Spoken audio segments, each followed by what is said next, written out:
Test, test.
I bring the May 13th, 2026 Assembly Finance Committee meeting to order. Ms. Wendell, will you note the roll? Thank you, Chair Wall. We have all Assembly members present in chambers. We also have City Manager Kester and Deputy City Manager Barr online if questions come up. Thank you. That brings us to approval of minutes. You have the April 1st Assembly Finance Committee meeting minutes in front of you. Any changes to those? Seeing none, those are so moved. That brings us to agenda topics. We've got a large amount of the public in the audience tonight, which is excellent. I'm going to do my best to let folks know generally what we're doing. And I will attempt to do that for you all too, as I know things are going to get complex tonight as we start making decisions to make decisions. So we're going to start with foregone revenue. This is a discussion that the Assembly has fast-tracked, recognizing that we have a significant budget deficit that we are dealing with. And so we are looking for ways that we can increase city revenue. We had a great task force group that brought us back some suggestions, and the list of foregone revenue items you have here, we will walk through one by one and talk about where we are with them. You know, the intent is really to figure out which ones are ready to move, and we may have some discussion and amendments along those. If there are some that aren't ready to move, they can stay in committee. We do have some options to move them quickly if there are items here that folks want to see in perfect parallel with our budget process. We could have a special meeting to introduce those. So just keep that in mind as we talk through them. Ms. Flick, I'll send it to you to see if you have any other comments. And other than that, we might just walk through one by one. Thank you, Chair Wall. I think the memo outlines a lot of things related to these ordinances. Just a couple things I want to highlight for you. Items related to property tax will not have an impact on your FY27 budget because all of those things are already in play to set the base property valuation. Wow, there is a ring in here. To set the base property valuation for the FY27 property taxes. So not to say that you can't move them forward, but as you're thinking about how does that impact your budget gap, the property tax ones will help you in 28, not necessarily in 27. The sales tax items, we have worked with Attorney Wright to draft in such a way that they would take effect October 1. Quarters are very important as it comes to sales tax because of the way that sales tax is reported, the way that it's calculated against what a merchant is also putting forth. And so having items land within a quarter parameter is super important. If these follow what I will call just the normal track, any that you move forward would be introduced on June 8th. They would be up for a public discussion or public testimony and action on July 27th. And so that would give staff time to put out the appropriate information for merchants to have that take place October 1. As you're thinking about the financial impact, in the memo, I tried to lay out the annualized amount as FY28, and I literally took 75% to give you the FY27 amount. So there's no magic in it. It's straight 3/4 of a year. The other thing that I will say is if you were to move something out of committee tonight to the full assembly, we will not amend the budget for that additional revenue until it is passed by the regular assembly. So while you might say, hey, if this passes, it brings in $2 million worth of revenue, that means maybe we can adjust our cuts. We would not adjust the budget for your consideration for that revenue until such time that you pass that ordinance as a full assembly. So that's not to say you can't take that into account as you're considering things tonight, but I just want to set that expectation at the front side that we don't make revenue changes in the budget until the authoritating body has taken action as that body. And I don't think I have anything else necessarily to get this going. Unless there are specific questions. Any general questions before we jump into these one by one? Mr. Smith. Thank you, Madam Chair. Director Flick, for the property tax code changes, those would need to be in effect before January 1, 2027. That is correct. So in order for them to impact FY '28, they have to be enacted with a 30-day period to be effective by January 1. Thank you. Anything else? All right, we'll get started on the first ordinance here. They've very helpfully labeled them by attachment, so we don't have to keep track of the XXXs in the titles here. So Amendment A, which is about real and personal property tax code to adjust commercial fixed wing and rotary wing aircraft flat tax. First, I'll see any questions that folks have on this ordinance. Mayor Weldon. Sorry, I'm going to fight my voice. If people don't know, I've been sick all week, so bear with me the best you can. I just wanted to talk about this briefly before it gets moved because I had to ask the attorney to explain it to me. So I'll look to the attorney to explain how this works. Okay, I will mind read knowing what your question is there, but I do know your question. So through the chair, the question came up, why is the CPI so strangely worded there? And the reason is that we haven't adjusted CPI for this tax in almost 15 years. So if we did 15 years of CPI all at once, that would be a lot of money that would hit this tax. So what we've done is we've incrementally adjusted the CPI. We'll bring it up over a period of years that allows budgets to be adjusted before that full CPI hits. And we will be at the correct CPI by 2028. So that's what that first line or that first main underlined line is dealing with. Mayor Weldon, a follow-up? Nope, I'm making a motion now. Sorry, we'll try and get through the night. So I move ordinance serial number 2026 XX in amending the rail and personal property tax code to adjust the commercial fixed wing and rotary wing aircraft flat tax. Any objections to moving that forward to the full assembly? Mr. Brooks. Thank you, Madam Chair. Objection just for the purpose of a question. Will, for commercial fixed wing rotary, is this going to apply to shipping companies, Alaska Air Cargo, FedEx, things like that own any planes? Thank you for the question. So flat tax applies to all commercial fixed wing aircraft weighing up to 12,500 pounds gross takeoff weight. So it's anything below 12,500 pounds. I have no idea how much an Alaska Airlines plane is. I'll remove my objection. Mr. Smith. Thanks. Objecting for the purpose of the question, and sorry, it's kind of an overall one.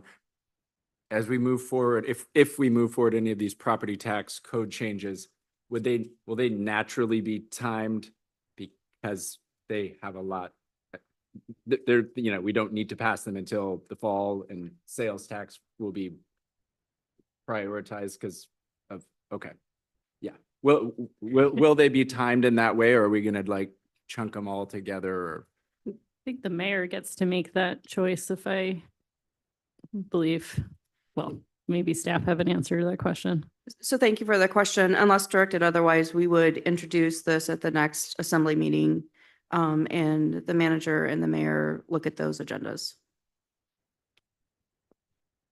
okay, part of me just wonders if the property tax one should be put off a little bit, just because we only have, so much capacity, time, and focus. But we can see how it works, and we could, I guess, move things at that meeting or as they're introduced. I'll remove my objection. Thank you. Any other objections? Seeing none, that is so moved. All right, that brings us to attachment B, commercial vessels. It looks like were there changes to this one? Or is that a different one no, okay, it sounds like that's a different one. Any questions on this ordinance? Mr. Smith? Thank you, Madam Chair. I guess a question just is the reason that we're using length just due to the complexity and that we maybe don't have the expertise to be evaluating the value of different types of vessels? Sure. Thank you for the question through the chair. So on vessel code language in general, we base that on length. I looked at other communities to see what taxes were there. Homer has length. All of Docks and Harbors does things by length. So we went with that for consistency's sake. We can certainly modify if you think there's a better way to assess commercial vessels. Maybe not a question, it's just, I hear you on, maybe the capacity or ability to do it. We also know there's like 60-foot things that are barely floating and have probably very little value, and then 60-foot. Sorry? Oh, I'm sure there's 60-foot commercial vessels that are barely floating too, but and then 60-foot, multi-million-dollar catamarans and things. So anyway, maybe I can work with you offline. For aircraft, is there a self-reporting? Is that the mechanism? I was trying to. Thank you for the question. So two parts to your question. Airplanes and so fixed wing and rotary wing aircraft are reported through the business personal property tax process. And the commercial vessels would be reported the same way. So those commercial entities would report their vessel along with the lengths, if as written, in their business personal property tax that they submit every year.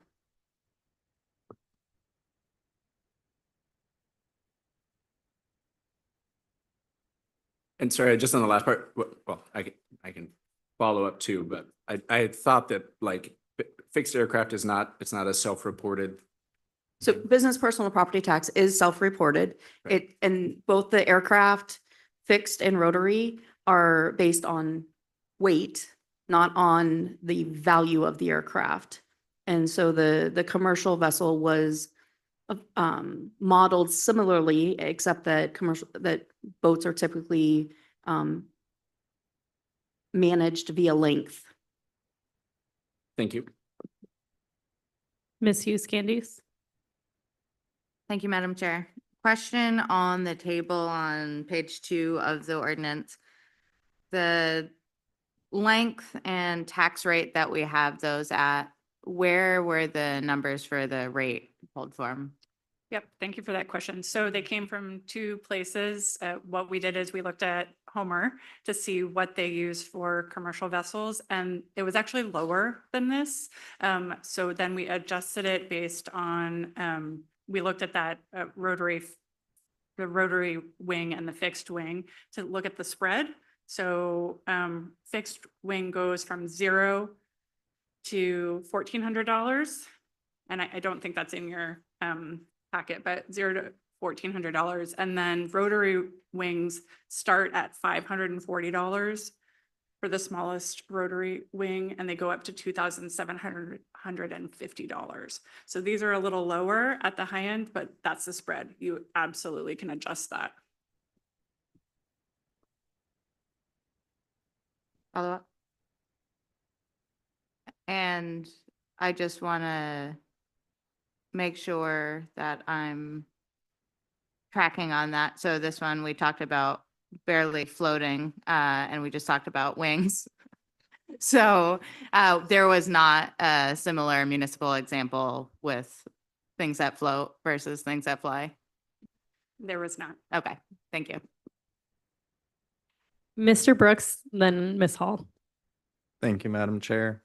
What, if any, impacts would this have on barge companies? Sure. So the legislation as currently written would impact all barge companies. So it's any vessel that comes into a CBJ port facility. Ms. Hall. Yeah, so it does sound like this could be a bit onerous to implement. Can we speak to that a bit? And also, would this include vessels that are just in town for a day? Or how would we clear about what vessels would qualify for that? Thank you for the question, Ms. Hall. As far as implementation, we would just need to ensure that our business personal property reporting mechanism cares for this additional reporting item.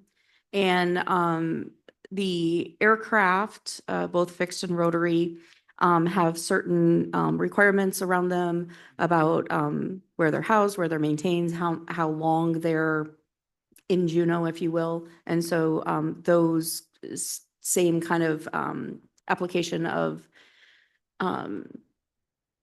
their presence would be applied also to the commercial vessels.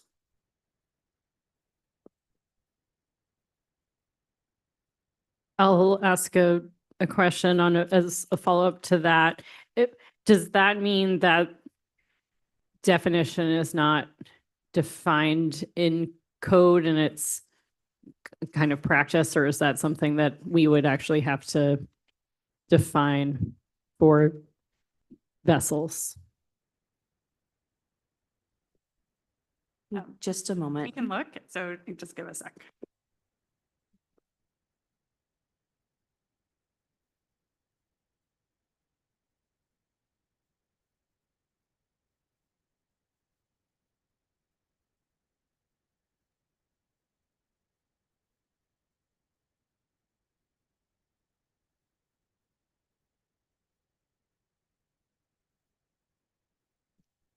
Madam Chair, I'm going to need to consult with our assessor on where that's actually defined. We're not putting our fingers on it very quickly for you. All right, we will come back on that. Other questions? Want to start us off with the motion, Mayor Weldon? Certainly. I move ordinance serial number 2026 dash XX, an ordinance amending the real and personal property tax code. I'm glad I'm entertaining everybody to amend property tax exemptions for non-commercial vessels and define the tax rate for commercial vessels. Mayor Weldon, I can, it may be best for all of us listening to have Mr. Smith make some of our motions. I know you would like to, but it is hard to hear, and I'm sure it's hard for you to do as well, if you don't mind. Okay. Did people hear that motion? I'll object for the purposes of an amendment. You have, and I will pass the gavel to do that. Ms. Wall. You have in your red folder a amendment, attachment B. This would exempt commercial fishing vessels from this personal property tax. And if I could speak to my motion, please. You know, our commercial fishing vessels in this community, Juneau is already a very expensive place to fish. I do fear that if we impose more expense on our commercial fishermen, that they will simply choose to go elsewhere. I know some already do this. People who live here will go fish, keep their boats elsewhere. And so I think to add an additional tax on them would be counterintuitive, because not only would that industry move, but we would not collect that tax any longer if they were to change their behavior. So I've talked to staff. It looks like this is implementable because of the vessel licensing for commercial vessels. Great. You've heard the amendment. Are there objections? Mr. Smith? Thank you, Ms. Uscandies. I just objecting for a disclosure. I do work for the Alaska Seafood Marketing Institute. Our mission is to increase the value of the Alaska seafood resource. So a lot of work commercial fishing vessels and fishermen. But I saw this, asked the attorney, and she did not believe that I have a substantial financial or personal interest. So hopefully no conflict there, but just wanted to disclose that. Thank you. And I remove my objection. Thank you for that disclosure. Not seeing anyone object to say that you can't take part, so we'll stay in it. Are there any objections to the amendment? Mr. Steininger? An objection for a question. Because I'm not well versed in commercial fishing licenses. I just want to confirm that the CFEC commercial vessel license only applies to commercial fishing vessels and not charter fishing vessels. Is that correct? That is correct. Maybe I'll make sure, that's my understanding, but I'll ask staff to clarify. Thank you. Yes, it's only commercial fishing vessels. So vessels, it's also Trident has the large vessels that are out and pick up the fish out at sea. But it's all commercial fishing based. So you have to have a permit from the Commercial Fisheries Entry Commission for any type of fishing. But it is not sport fishing or personal use fishing. Great. You remove your objection? Great. Okay, so we have an amendment. I'm not seeing any objection. So the amendment passes. And I will pass the gavel back to Chair Wall. All right, that brings us back to the amended motion. Mr. Steininger. I'll object for the purpose of amendment. On the opposite side of the page in your red folder, there should be a copy of the amendment. This amendment would exempt freight vessels holding a valid U.S. Coast Guard certificate of documentation engaged in barge and cargo hauling services to and from the city and borough of Juneau. This, similar to trying to exempt commercial fishing vessels, this is a similar area of cost for Juneauites getting goods into Juneau and trying to avoid placing another tax that would make things a little more expensive in Juneau. So ask for unanimous consent. Any objections? Mr. Brooks? I'll object and only for the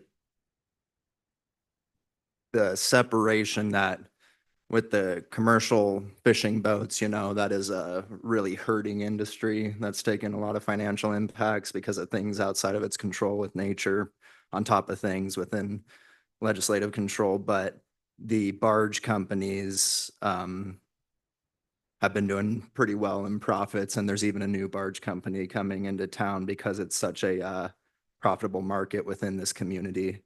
And having the cap on the tax, I think, does it in such a way that doesn't levy so much against the industry that they would need to pass it on to the consumer. So that is the reasoning for my objection. Any other comments on the amendment? Seeing none, we have Ms. Hughes-Gandies. Thanks, Madam Chair. I'll speak just briefly. I very much appreciate the intent of the amendment. I do think it's important to look at each industry on its own merits. And in general, I'm not in favor of exempting when an industry is doing really well. The only reason I will speak in objection to this is because I feel like this is a tax that will be passed on to our residents. And if I had any faith that it would not, I would support that. And maybe it's something to be revisited, but for that reason, I'll object to the amendment.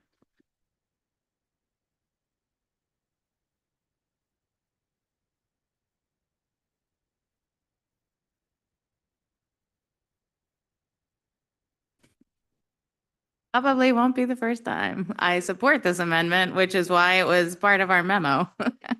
But I appreciate the objection in nature. But I think this is important. And the other piece of it is for our regional neighbors, things like landing crafts, people who depend on moving things from Juneau to the smaller communities. I think it's important both to be a good neighbor as well as to protect those costs from going to our residents. So thanks for the puzzled looks.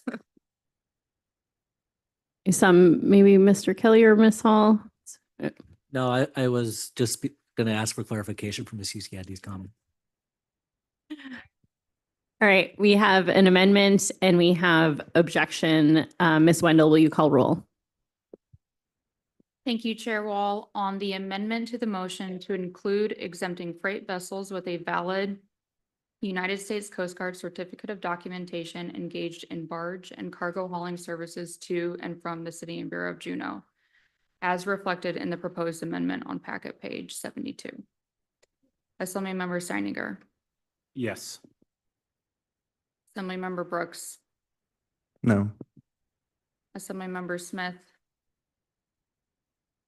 Yes. Assemblymember Hall, Yes. Assemblymember Atkinson, Yes. Mayor Weldon, Yes. Assemblymember Hughes Candies, Yes. Assemblymember Kelly, Yes. Chair Wall. No. Amendment passes, 7 ayes, 2 nays. All right, that brings us back to the original motion as amended twice.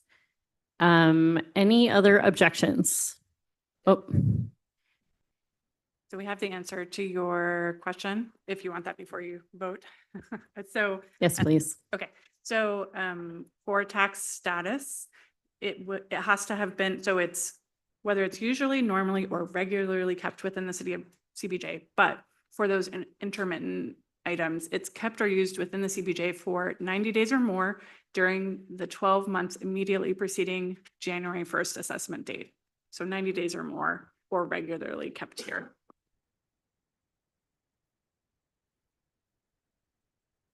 And you may have just said this, but so would that automatically apply to this? Yes. That's right. yes. We would use the same thing. And I will add also, if someone is taxed in another jurisdiction, they can provide, there isn't a proof of that to deal with not double taxing, and that works through. But yes, it would apply. Ms. Hughes Candies. Thanks, Madam Chair. Just one more question on the ordinance itself. I appreciate the explanation on the first one, why the CPI language was so funky to do an ease in and then the going to a normal CPI increase schedule in the future there. In this ordinance B for the vessels, I see the flat tax language and I see the sections of the code that are referenced in section 4 of the ordinance, but I don't see CPI called out specifically, and I'm just wondering if you can direct me to where that language is.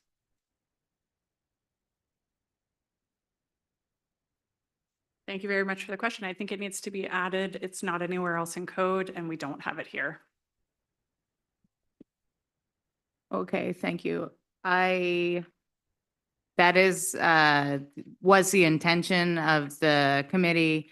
I'm not sure the cleanest way to make the amendment, but I would move an amendment to direct staff to correct this ordinance by adding CPI language.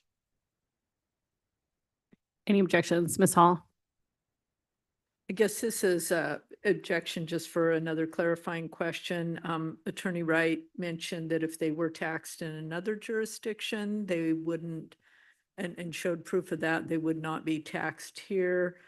So I'm thinking, well, what if someone's here for the summer and Hawaii for the winter, conducting business in both communities? How would that exempt those commercial operators? Thank you for the question. So our code says that if you are taxed in another jurisdiction, you can turn in, so you have tax status in both places. You turn in that information to the assessor's office. They will reduce the assessed valuation of that property by including the multiple tax statuses in the valuation formula. So they have a formula that they plug in, and they will reduce the tax owed, taking into account that you're paying taxes somewhere else for a certain period of time. So if you were here for 91 days over the summer, and then you went to Hawaii for 91 days, assuming they have the same, it would be reduced to take into account that you're not here all year round. And they were paying the other tax. All right, we have a amendment on the floor. Any objections to the amendment? Seeing none, that is so moved. So we come back to our original motion as amended. Any objections? All right, seeing none, that is so moved to the full assembly.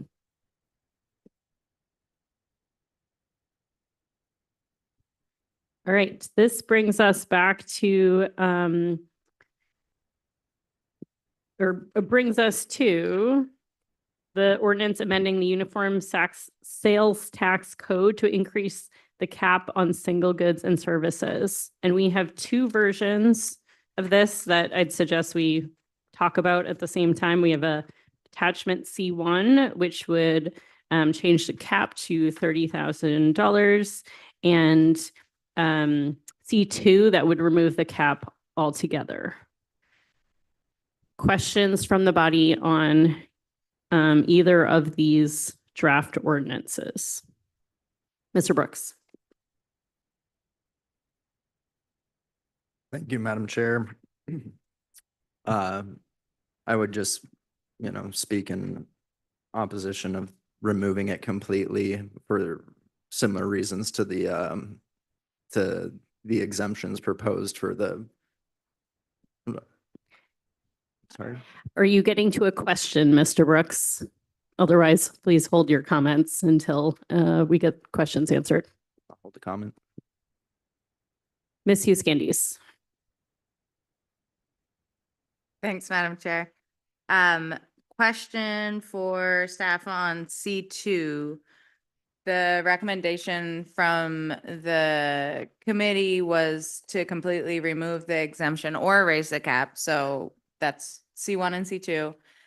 But we talked about keeping the exemption for building construction contractors. As these are written, if, for instance, C2 is my preferred ordinance, currently that is not included in there. So we would do an amendment to add construction contractors back in if that was something we want to pursue, correct? That's correct. Thank you. Mayor Weldon. I can try another one. Can I ask a question first? Oh, okay. We'll go until we tell you we can't hear you anymore. Is there, this is a follow-up for Miss Hughes Scandi's question. I've always said, construction is exempt from sales tax. Is it just that it was by default because of our cap, or is there somewhere else where that is cared for? Thank you for the question, Chair Wall. Construction may have other exemptions based on the building permit that is acquired. And so not all building permits provide for full tax exemption. Some do. And so the answer to your question is sometimes it is and sometimes it isn't. And there's a lot of it depends in between.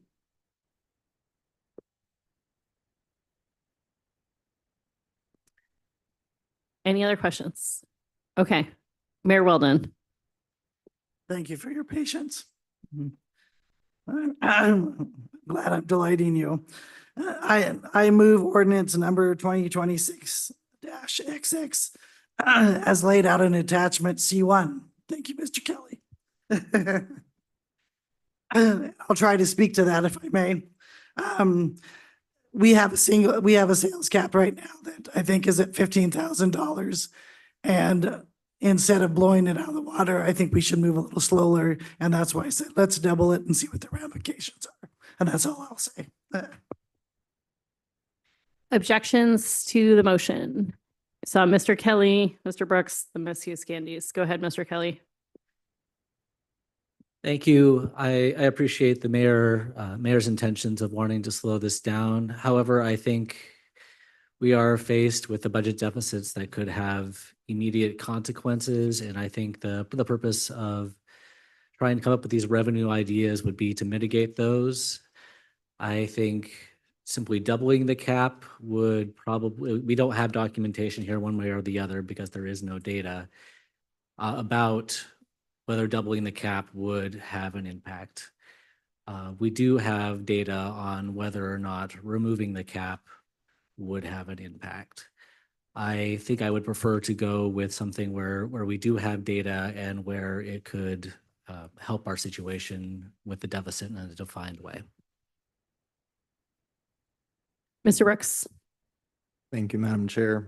I'd like to object for the purpose of an amendment and in line 21, change the $30,000 to $20,000. And I can speak to that if you'd like. Go ahead. I like a lot of how it's laid out here, but I think just strictly doubling something is too much of an increase at once. And in the spirit of gradually going into it, I think, you know, the 5,000 increment and then seeing what the result of that is, and then we can always adjust it later. I see Ms. Atkinson with an objection. Go ahead. Well, I haven't decided if I object to the amendment yet, but I do want to ask a question, which is, so are you intentionally leaving out the single service as well? Or there's two times that the $30,000 cap is in the ordinance. So I'm just trying to. Thank you very much, Assembly Member Atkinson. Anywhere that 30,000 is mentioned, change it to 20,000. Thank you. Any objections to the amendment? Mr. Steininger. I'll object. I understand the intent of the amendment. I think in order to have any kind of real impact on revenue, that will have to increase it to 30,000. Our cap is, you know, not entirely unique, but not necessarily something that's, you know, frequently seen places. I do think raising the cap more significantly than just a $5,000 increase is what we need with the revenue projections and picture that we're dealing with now. So I'll object, and I'd like to see it stay at 30,000. Mayor Weldon, you also had an objection. Would you like to speak to it? Ms. Candies. Thanks, Madam Chair. I think I'll object to this. Of these two ordinances, I do favor C2. So if it's not going to be C2, I would prefer it to be as large a jump as possible, just to reflect the nature of the revenue picture we are looking at. And I think how I'm approaching these and how I'm approaching a lot of our decisions related to exemptions and kind of an overall concept for all of these is when weighed in balance against some of the service reductions we're looking at, is that exemption still worth justification? Can I hold that in one hand and say, this is such a social good, or this is such a good for our economy that I'm willing to forego that revenue? And so for this, and maybe for others, I am not. And so I would want to see, I don't think you can make an argument that the single sales and services cap is doing such a benefit to our community that it's worth having that reduced revenue, knowing what that puts us in line for. So that's how I'll be approaching all of these. So for that reason, I object. I'm gonna get in here and, oh, do I see Mr. Smith? Just go ahead, Mr. Smith. Thank you, Madam Chair. I guess this is kind of a general comment, but also I guess on the amendment. This is the first time we've seen this language. I wasn't in the, the group of three that was working on these. Super appreciate the work. I am not asking every question I have on every piece of legislation because we have other things to get to, and I believe we'll see these again throughout the process. I'm thinking there's some that maybe do need to be referred back once the intro, but we can see. So I'm kind of supporting these in concept at this time. More work to be done, and again, may need to refer some back to this committee or another. But I am going to object to the amendment from where I am right now. But I guess things may change, and I'm not asking every question or making every change I'd like to see at this point. Thank you. Thank you, Mr. Smith. I will say that, part of the reason we've got these moving quickly is some of them may have big impacts on our budget decisions. I think this one would be one of the ones that will. And so although I'm supportive of keeping some of these in committee, I would advise that, not knowing what the body will do, this may be one that for me would, depending on how you all vote, could have significant impact on how I look at the budget. So just comment. I will comment though instead on the amendment. I had a question. Part of we're moving forward with some of these decisions without having all the data that we would like, and we're doing that because of our fiscal position. We need to put something out there. For this one, I imagine we could get some more data back and iterate over time. So if we were to pass this soon, we would get a quarter of data starting in October, and then, come January, we would have some sense of what it had done. Is that a correct interpretation of how long it would take us to start to understand what the impact of our decision would be if we were to go with, the current version on the table? Thank you, Chair Wall. If this legislation were enacted as amended by the full assembly, it would take effect October 1. The first quarter would end on December 31st. Reporting would be due on January 31st, and we would have some data for you mid to late February on the results of one quarter. Thanks. All right, Mr. Rooks, you wanted to speak to your amendment. Thank you, Madam Chair. And it's just to add a little more context to my reasoning. It's for the similar lines of not wanting to apply property tax on barges to not try and hamper the industry in any way. And the types of companies and organizations that make these types of purchases can do so on a pretty regular basis, and they factor it all into their cost analysis for the operations of their business. And some of those are done very precisely. And doubling something like that immediately can have a pretty drastic impact, especially when you make those purchases on a really regular basis.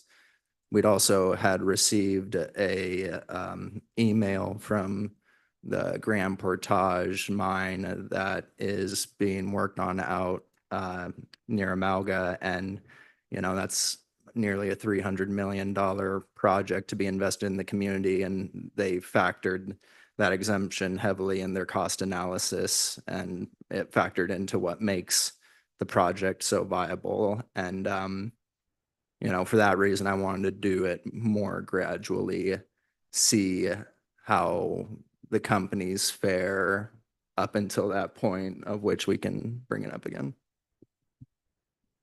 All All right, we have an amendment and we have objection. Ms. Wendell, will you call roll? Thank you, Chair Wall. On the amendment to update ordinance sections 21 and 22 to reduce the amount from $30,000 to $20,000. Assemblymember Brooks, Yes. Assemblymember Steininger, Nope. Mayor Weldon, No. Assemblymember Smith, No. Assemblymember Hughes Candies, No. Assemblymember Atkinson, No. Assemblymember Kelly, No. Assemblymember Hall, No. Chair Wall. No. All Amendment fails, 1A, 8 nays. right, that brings us back to the original motion. It has not been amended yet, I believe. Any objections? Mr. Kelly? I think I'll object for the same reasons as Ms. Hughes Candies. I do have an amendment that could be applied to either C1 or C2. I think I'll wait until we're at C2 to move my amendment. All right, any objections? We have objections. Any other comments? Mr. Steininger? I'll speak in support of going the route of C1 versus C2. Initially, when we started these conversations, I was much further onto the side of the route of C2, to be frank. But that was because at that time, the data that we have, the data that we're able to get from our sales tax office doesn't show you the taxpayer, but shows you the seller that is collecting and remitting those taxes. And we can't actually get data on the taxpayer or really where those impacts are. It's really just the vendor you're going to. You know, when you go to Fred Meyer's and you pay your sales tax, they're not telling the city, you know, Joe Smith paid X dollars in sales tax. And so we put this concept out there, and then we got information that it's a very small number of taxpayers that are impacted by this. And it could be very significant if we go the route of C2. And so knowing that and knowing that ripping the Band-Aid off, like 70% of that revenue goes to two taxpayers based on the data they've voluntarily provided to us. So that information kind of has swayed me over to C1 to see if we ratchet it up and we make this increase to $30,000, how much impact will there be? You know, granted, the feedback loop, as Director Flick noted, is very slow to get that information. But rather than rip off a Band-Aid and know that we're doing some harm to a small number of taxpayers, that it's not a distributed minor annoyance to a lot of different taxpayers, it's a significant harm to a small number. I'd rather go the measured approach and work this up until it starts to generate enough revenue that we think will solve our problems. And I think moving up to $30,000 will make a pretty good chunk. I don't really favor C2 anymore because it feels punitive to a small number of operators within our town. Thank you. Thank you, Mr. Steininger. I will speak in favor of this, but only because I would like, my preference is that we send both to the Assembly. I think this is a significant policy decision that we haven't had a chance to have the public weigh in on. And I know that's often the case, but we're trying to move quickly. And honestly, if we pass C2, our budget problems are kind of solved, and we can save all the things that we've been talking about cutting. And so, but we know that there are, you know, impacts to C2 as well. So I would like the public to get to weigh in on that. So my hope is that we pass this and we pass C2. Ms. Atkinson. Thank you, Madam Chair. I just want to look at our city attorney. Can we send both of these ordinances to the Assembly? Thank you for the question. So my read of it is that you needed to make a decision tonight to send one or the other, that we don't typically send two competing ordinances to the Assembly. But So that would be my suggestion based on your rules of procedure and Robert's Rules of Order, that you have one moving ordinance and then you modify it once you're at the full assembly versus two competing ordinances.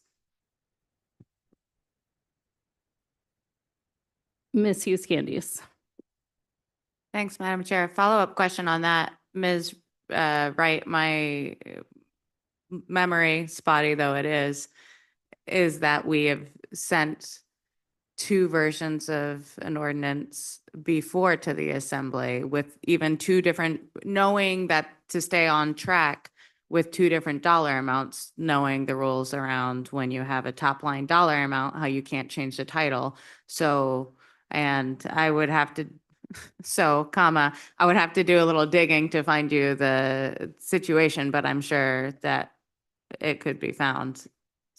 So could you elaborate a little bit on that? Sure. So you have done that. They were appropriating ordinances. And so you wanted to make sure that you had the ability to do two sets of funding ordinances. These are code change ordinances. They're different. Those are non-code ordinances. It's pretty nuanced. And I think, I guess what I would say is, for those of you who like C2, if you send C1, you can just delete the whole thing once you get there, right? So you still have the ability, but this is a code ordinance, so you really should just send one. Thank you for the clarification between the two. I've had a request for a brief at ease. We'll take 5 minutes.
All right, I'm going to bring us back. So we have a motion on the floor. It has not been amended. Ms. Steininger, Mr. Steininger, do you have an amendment? I do. I'll object for the purposes of an amendment to amend the ordinance title to read an ordinance amending the Uniform Sales Tax Code to amend the cap on single goods and services under CBJC 6905040. So the key change is changing the word increase to amend, which then should allow us that optionality when it gets to the full assembly. Any objections? Mr. Kelly? Thank you. I'm sure you just spent the last 5 minutes clarifying with the attorney, but I just want to also double check. So that would allow us to go either way. That's correct. It would allow you to go either way. Any objections? Ms. Hughes-Candies? Thank you, Madam Chair. Objecting for another clarifying question. So that makes sense. Appreciate the nature of the amendment. If we amend just the title of C1, this still will have 15 or 14 struck out and 30,000 in there. The move at the full assembly then would be to strike that whole section as in C2. Is that correct? That is correct. So you would move to strike subsection 21 and subsection 22 in its entirety. And that would accomplish what C2 is doing right now. Okay, thank you for that.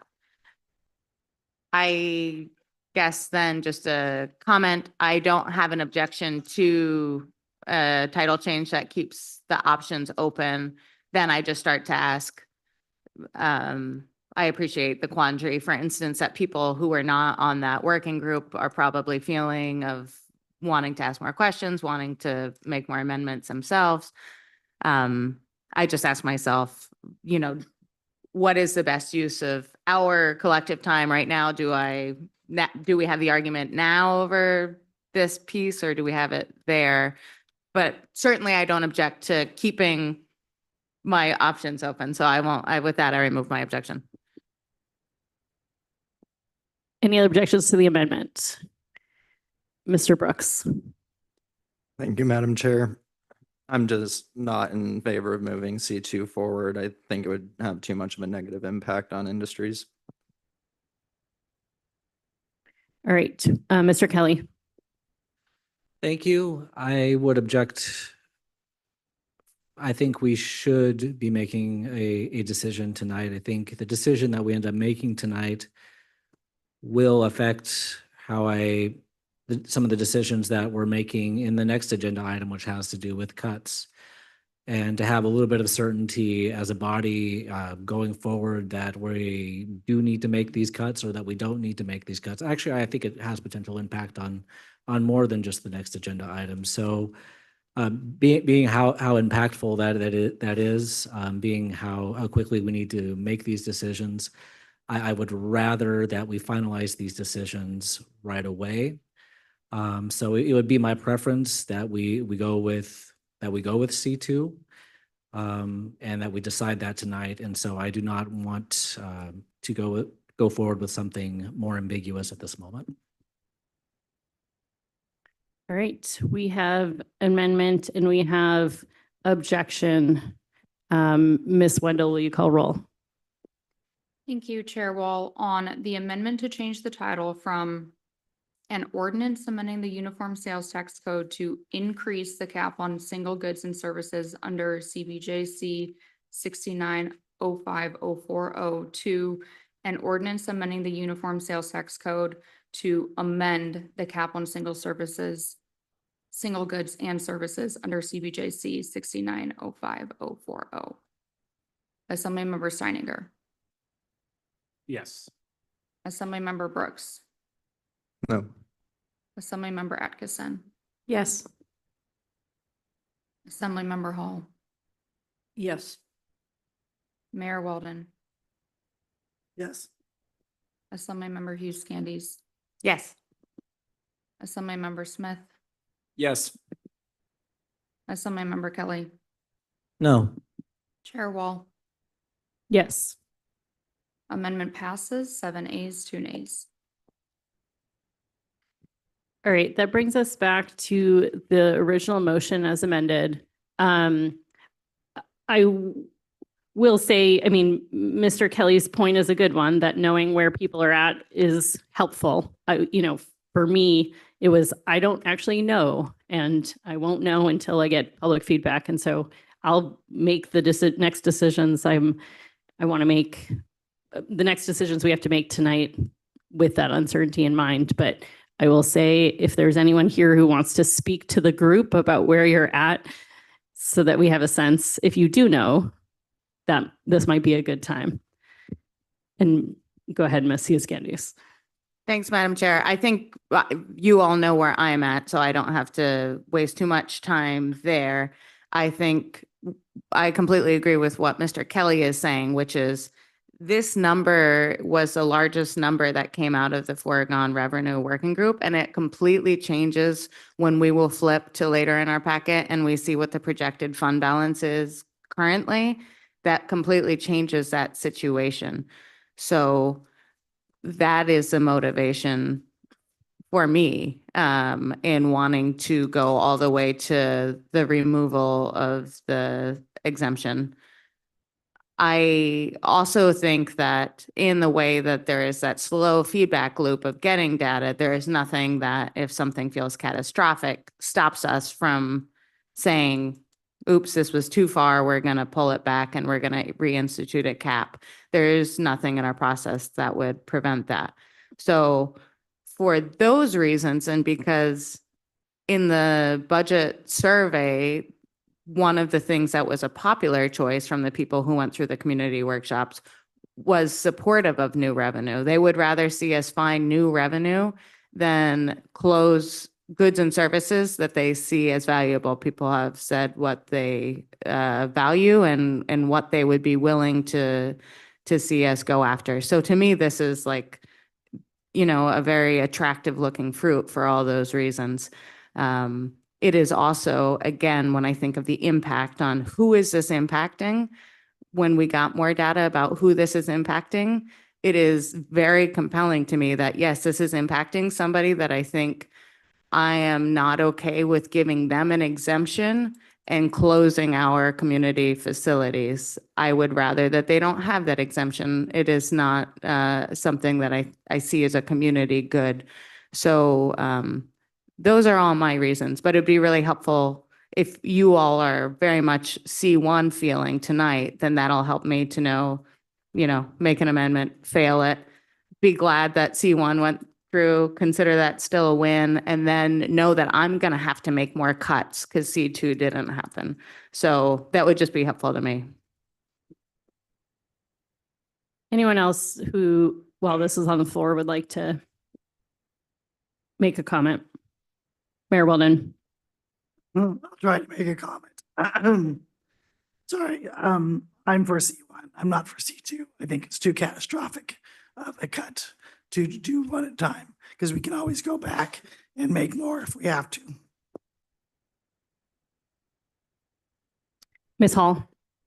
And I am also in support of C1 over C2 for the same reasons as the mayor. And I don't think it's good policy to kind of go after, you know, an industry. I think if it can be broadly applied and seems fair, but yeah. So anyway, I'd like to learn more, and I would also, but that's where I'm leaning now. Thank you. Any other comments? Mr. Smith. Thanks. I'm on the go slow for now team, but could be convinced by when this is up for public action, but that's where I am right now. Thanks. Mr. Brooks.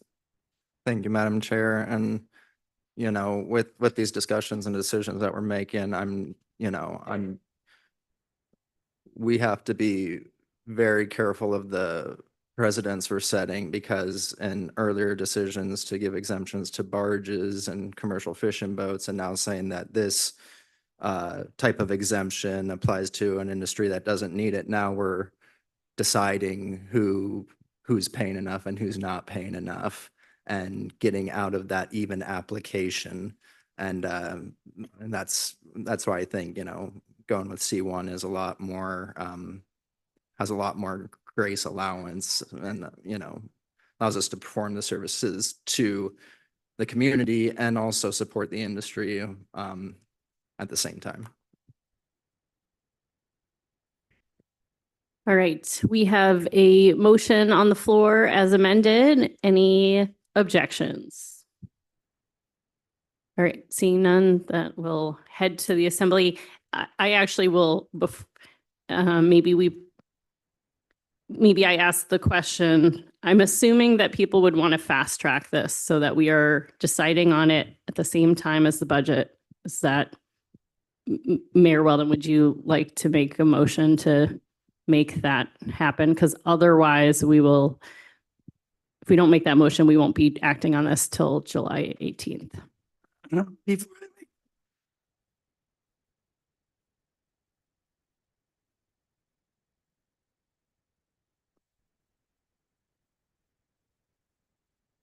I make- I believe there's a question about if we do try to fast track it, that does require a special assembly meeting.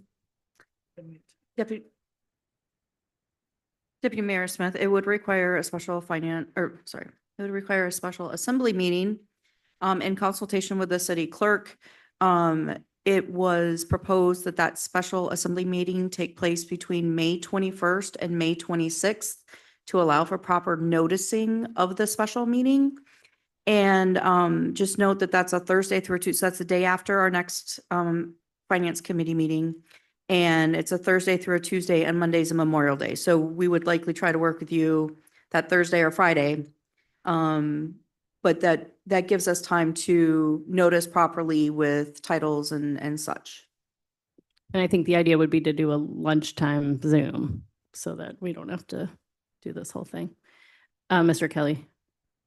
Thank you. I was just wondering, maybe this is getting too nitty gritty, but how come we couldn't, like, we have a time set aside on Wednesday, and how come Wednesday wouldn't work? I mean, we're basically noticing, or we're basically introducing an ordinance, presumably we would be acting on that exact same ordinance. And so no action that we take on Wednesday, the 27th, if we ended up using that as a meeting date, would necessarily affect the upcoming meeting. So unless we voted not to introduce it, but.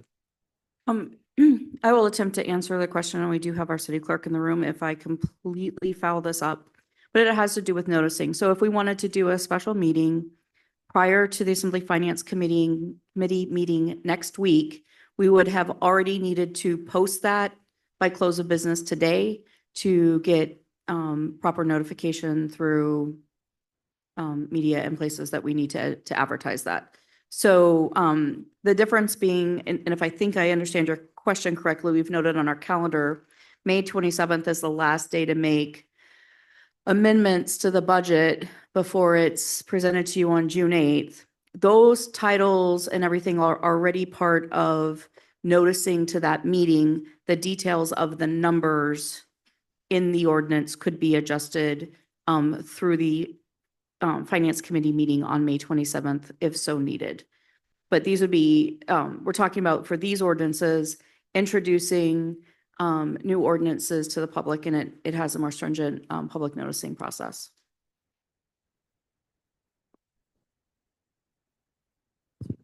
No, I know you did. Can I just ask a clarifying question? Are you saying that you would have your meeting on the 27th? And could we meet the notice requirements for the 27th? Is that your question? Or next week? Well, I was assuming the noticing requirements had to do with, like, I'm pretty sure we can at this time notice something for 27th. If we can notice something sooner, then we should be able to notice something for the 27th. But my question was actually, I was assuming that we were talking about there'd be an issue with noticing something in time to get it on the agenda for the June 8th meeting, but if this is causing too much of a Miss- quandary, then I can We- totally. We did spend some, I mean, I've made this request a while ago, so I trust our staff have come up with a good options for us, but I'll ask Ms. Brecken or Ms. Hendricks to speak to this. Just to clarify, we only have 2 opportunities a week to get it into the newspaper of general circulation, which right now is the Juneau Empire. So in order to do the Wednesday meeting, we would have had to have gotten the edit today earlier to get it in this Saturday newspaper. We don't have another newspaper until Wednesday, the 20th, which I'd have to get in by Friday.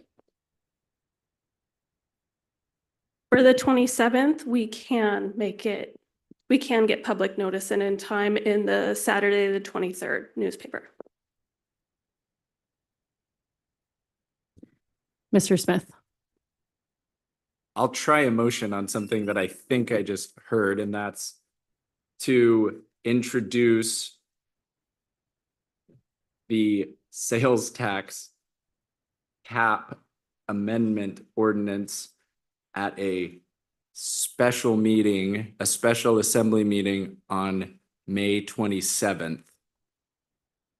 And for possible public action on June 8th. Does that not work? I thought that.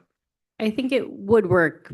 Maybe my question back to the body is, would you guys be more comfortable with a Zoom meet? I'm assuming that a lunchtime Zoom meeting is easier than all of us showing up here in the evening on the 27th. I'm going to let Ms. Hendricks speak. If I may, having a noon or before 4:30 so I can get that ad edit in to make the Saturday paper is very important. Oh, and I see, there's a chance we may not have a meeting on the 27th. Okay, I was thinking we were having a meeting. Okay. I can try another motion.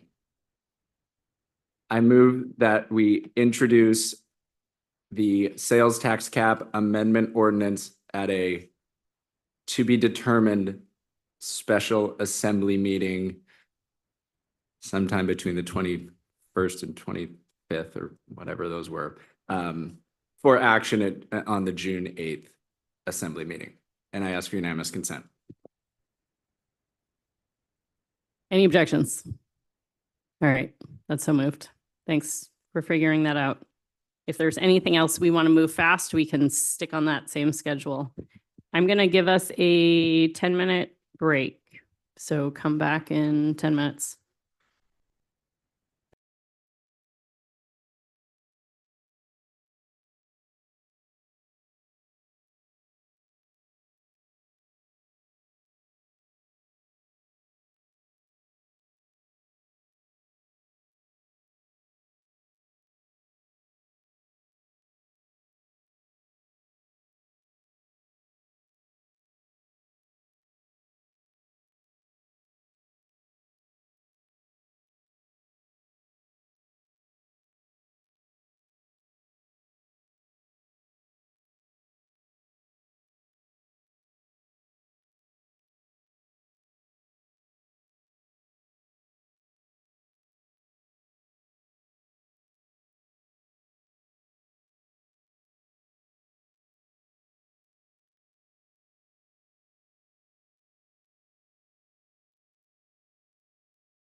All right, I will bring us back here. And so that brings us to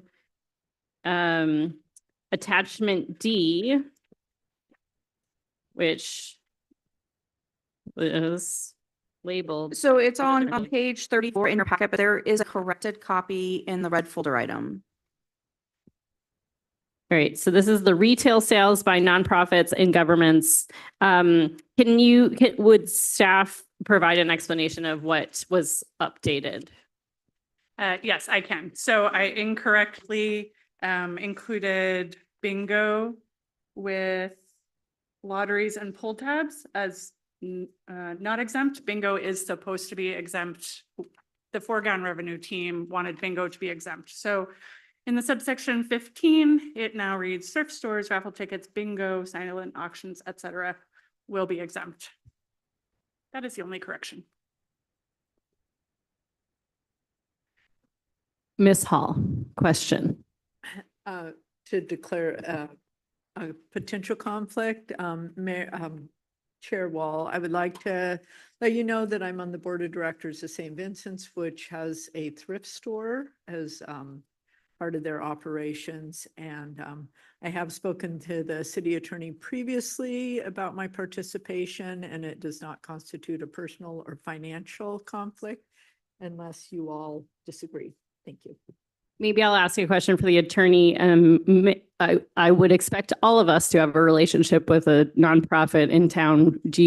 Would it be helpful for us to declare all of those relationships in this context, or what would you like us to do about those relationships? So I think that it would be up to you to declare, and I'll mark that the level is a substantial personal or financial interest may be a conflict that needs disclosing or needs discussion. So if you believe you have a substantial personal or financial connection to a nonprofit, it's best to go ahead and declare, and then have the rest of your assembly comment on it. Maybe we go down the line, and if you sit on a board or you're employed by a nonprofit, you declare it. And if anyone has objection when the person is speaking, please raise your hand if that works for folks. I'll start down to my left. Thank you, Madam Chair. I am employed by a nonprofit, the Alaska Municipal League, and I do not believe that gives me any conflict with this ordinance. I also work for a nonprofit, and the Southeast Alaska Regional Health Consortium, and I oversee another nonprofit, the Healing Hand Foundation, and I do not think I have a conflict. Mr. Brooks. No conflicts. Ms. Atkinson. Thank you, Madam Chair. I do sit on the board of the Juneau World Affairs Council. Mr. Steininger. I sit on the Finance Committee for St. Vincent de Paul. Ms. Hall, any others that you haven't already? Mr. Kelly? Thank you. I don't think I have a personal conflict. Would family conflicts also be relevant? So family conflicts are relevant if they affect you personally or financially. Thank you. My wife sits on the board of JAMI, but I don't believe she's compensated, so I don't believe there is a conflict. I would ask the attorney to confirm that assessment. That is correct. I would say no conflict there. Mr. Smith? No conflicts that I feel the need to disclose. Thanks. Mayor Weldon? I don't believe I have any conflicts, but I sit on, I'm not on any boards at this time, well, except for Alaska Municipal League. And, but I am a member of Glacier Valley Rotary, Alaska Club, Capital Fund Committee, and JEDC. All right. Anyone have any objection to any of the members in front of you, given their potential conflicts engaging in this conversation? All right. Seeing none, we will move forward. Questions on this ordinance? Mr. Smith. Thank you, Madam Chair. I have probably a lot of questions on this, but maybe hoping we can hold in committee or something, and I can address them then or do some work in between, but thank you. Mayor Weldon, would you like to make a motion? Of course I would. I would move ordinance serial number 2026 XX as stated in attachment D and keep it in the finance committee because I think we still have some work to do on it, especially with the tribe. Any objection to holding this conversation to another date? Ms. Hughes Candies. Thank you, Madam Chair. Just a objection for purposes of a question of what we expect that timeline would look like. After we are done with the budget, I will sit down with the list of all the things that come out of, that we have punted from this conversation to the next and prioritize. So I don't know at this time. Okay, thank you, Madam Chair. That helps to have a frame of context. I do think that I want to make sure we get this one right, and I appreciate people have questions, and I have an amendment for one that I would like to make to this, so I don't have a problem with holding it in committee, but it is one that is sales tax, and again, that distinction between the differences in which ones are going to affect our revenue picture, and that affects our cuts. And so knowing that this is one that affects our sales tax revenue, I would just express my desire that this is prioritized as high as it can be around the budget and the other things we need to do, while still making sure we do good work on it and talk to anyone in the community we need to talk to. Mayor Weldon. I would hope that we would actually keep this within the budget cycle myself, but we're trying to set up a meeting with Klinkenheide right now. And unfortunately, I don't have a voice, and President Peterson is out of town at a meeting.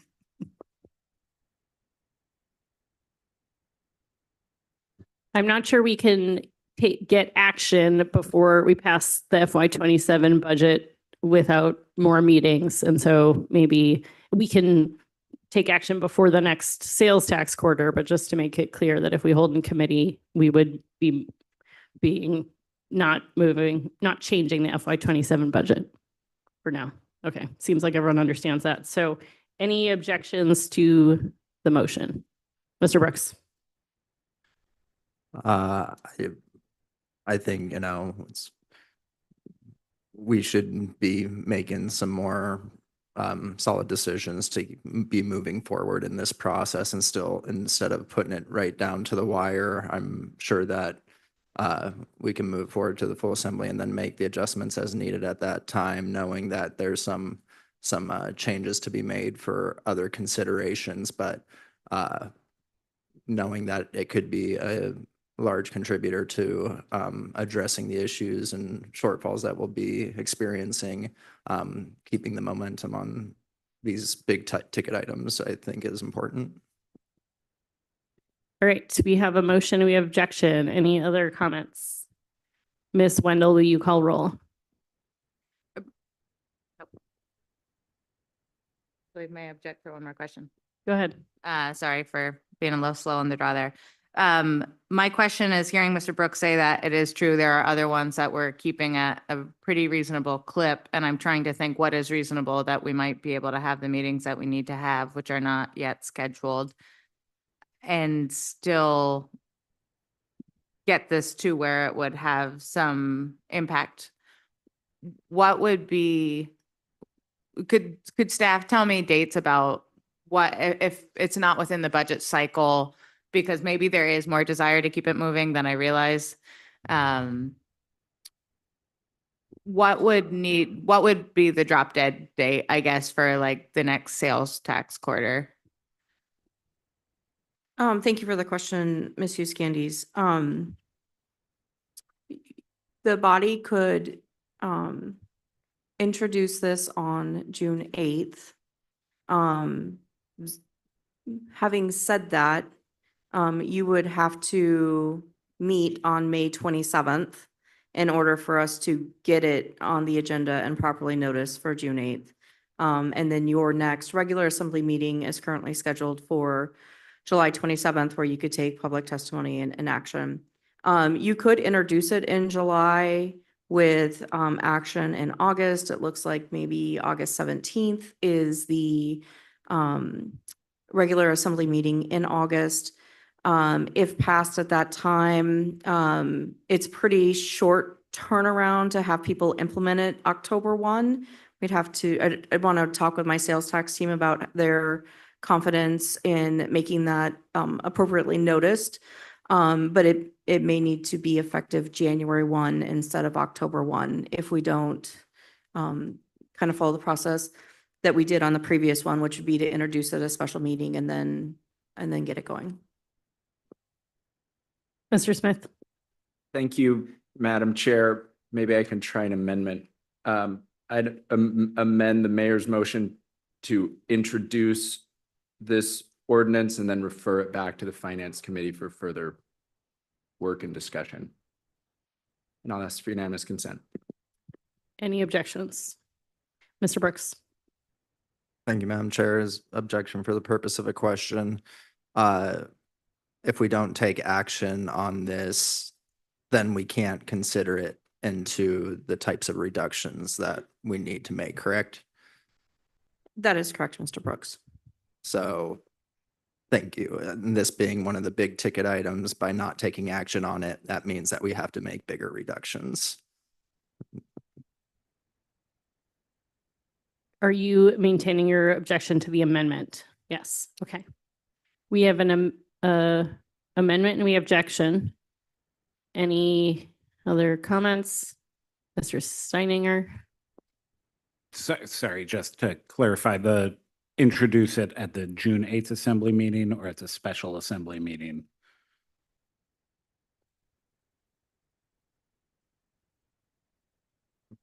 We could do it at the special.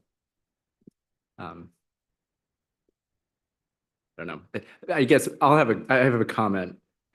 I understand the need to move it quickly. This has been a historically like sticky wicket, like challenging to try to, there's Girl Scouts, there's thrift stores, there's, gift shops and all these things, and they're tied together with the nonprofit status, but like the nuance is like buried. This has been tried multiple times and it has like come undone multiple times. So I guess I would say intro with the regular and then bring it back to committee. I hear it has some revenue potential, but it is a challenging one, and also some diplomacy is needed because there are tribal elements and things like that. So intro at the June 8th and then refer back to the committee is my amendment, I suppose. Mr. Brooks. Thank you, Madam Chair. And correct me if I'm wrong, Assemblymember Smith, introduce at the 27th and refer back to at the 8th. I guess I think we intro at the June 8th meeting, just because it's a challenging one, and I don't know if how much it'll actually impact the trajectory or timing. We intro on the 27th and then I'd recommend introing on the 8th, referring back, and then we'll see what the committee does. If that was the case, at what point would we be discussing it in the full body? It looks like we have a July 8th finance meeting. And then we could move it for passage at July 27th.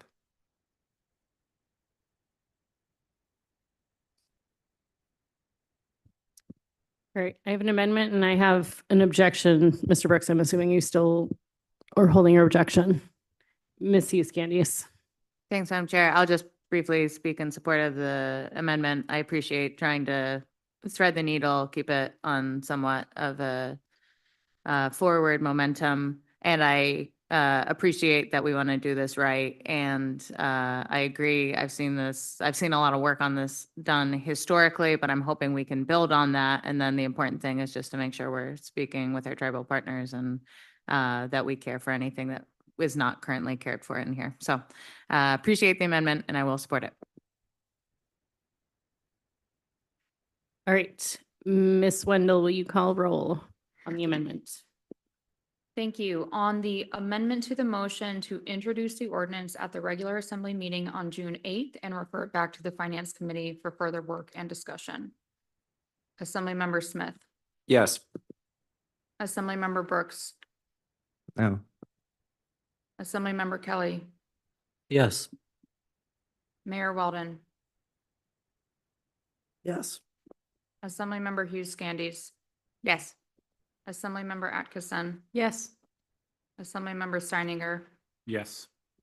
Assemblymember Hall, Yes. Chair Wall. No. The amendment passes 7 ayes, 2 nays. All right, that brings us back to the motion as amended, which we basically just voted on, but I think we have to do it again, which is that this will be introduced at the June 8th meeting and sent back to the Finance Committee. Any objections? Mr. Brooks, if you I do don't- not need to speak. don't need to speak. Okay. All right, Ms. Wendell, we have a motion, we have objection. Will you call roll? On the motion to introduce the ordinance at the regular assembly meeting on June 8th and refer it back to the Finance Committee for continued work, Mayor Weldon, Yes. Assemblymember Brooks, No. Assemblymember Smith, Yes. Assemblymember Kelly, No. Assemblymember Hall, Yes. Assemblymember Atkinson, Yes. Assemblymember Hughes Scandies, Yes. Assemblymember Steininger, Yes. Chair Wall. No. The motion as amended passes 6 ayes, 3 nays. All right, that brings us to attachment F, cruise ship sales outside of Gastineau Channel. Actually, E, ma'am. Nope.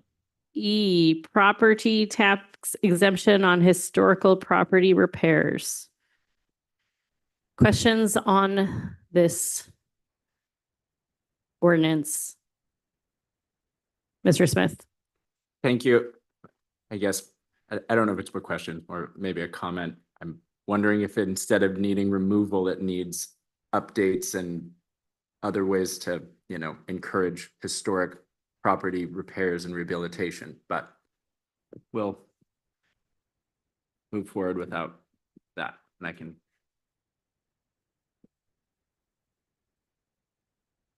Nice comment. All right, seeing no other questions, I don't know whoever there is moving motions now. Mr. Smith? Thank you, Madam Chair. I will move ordinance serial number 2026 XS attachment E regarding the real and personal property tax code to repealing the historic property repair exemptions to the assembly and ask for unanimous consent. Any objections? Seeing none, that is so moved. That brings us to attachment F, cruise ship sales outside of Gastineau Channel.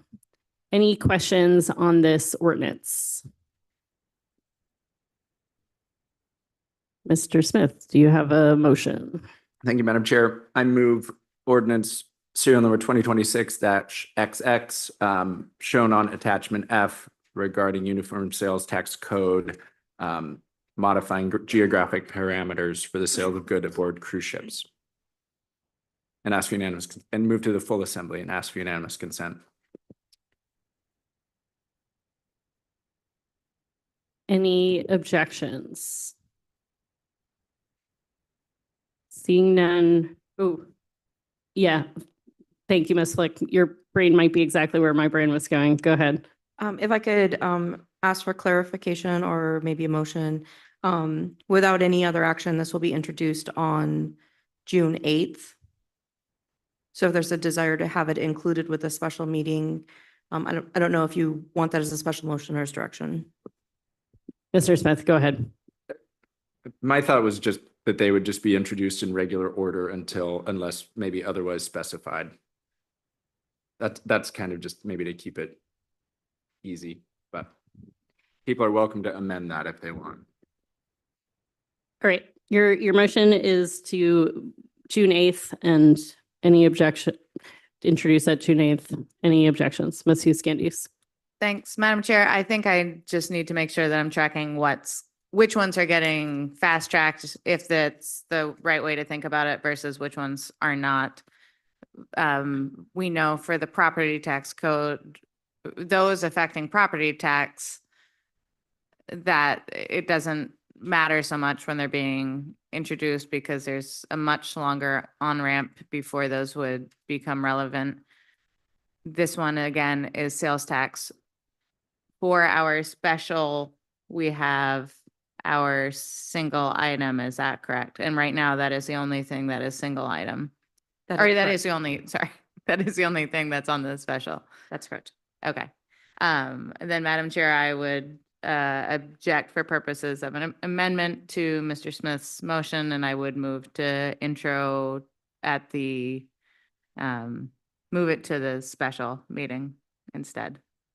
And may I speak to that? It would be to, again, real distinction between sales tax and personal property tax. This is one that there is a smaller geographic area in which the ships are already collecting. This is simply expanding that bubble. There was conversation with the industry when we drew the smaller bubble at the start. This is not something that will be hard, based on my understanding, for them to implement. So I think that all of the usual reasons that you would provide a longer on-ramp or a longer time to implement don't exist in this case. So I would rather see this as, again, sales tax affecting our revenue picture, beating a dead horse. I would rather see that at the special. All right, we have an amendment. Any objections to the amendment? Seeing none, that is so moved. So that brings us back to the original motion, which it would just be to move this forward at our special meeting. Any objections? Mr. Steininger? None objection, just a question I should have asked at the very start of this. Sorry, I just was slow in the uptake.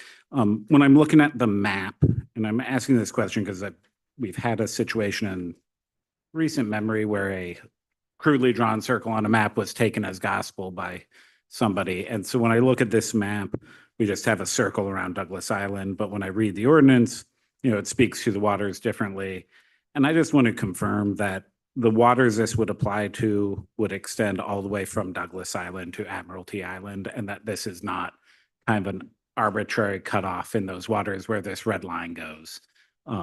Not to insult anybody's MS Paint skills in drawing this map, but I just want to confirm on the record that it is the entirety of those waters. They can't just skirt around the line. Thank you. I will work on my my map making skills. Maps are not included in code, so the code language rules on this one. This was purely to give you a general map.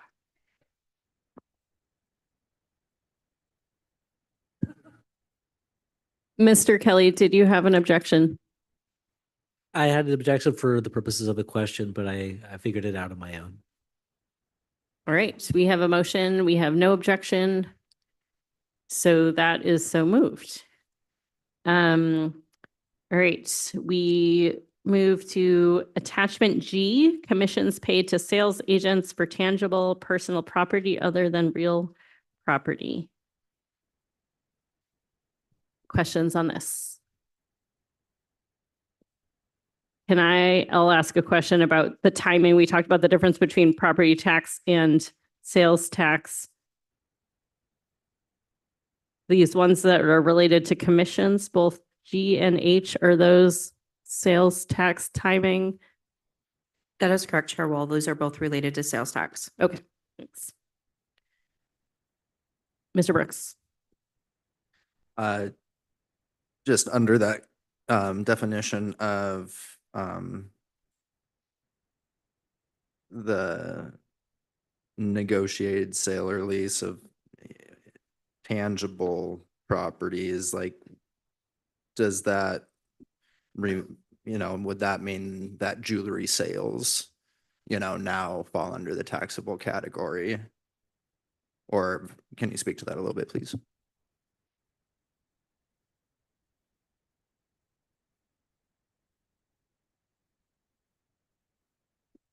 Mr. Brooks, this amendment would remove the exemption related to commonly referred to multi-level marketing. So if jewelry sales are done in that manner and they're exempted through this, then and this passes, repealing that, then those would be required to collect and remit sales tax.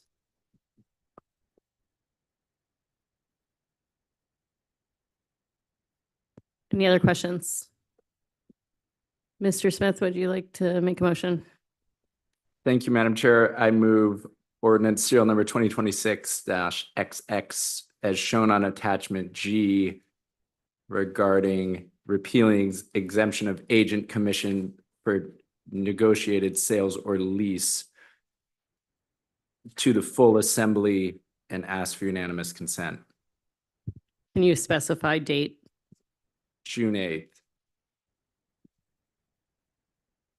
Any objections? Seeing none, that's so moved. All right, that brings us to attachment H, travel agent commissions. Any questions on this one?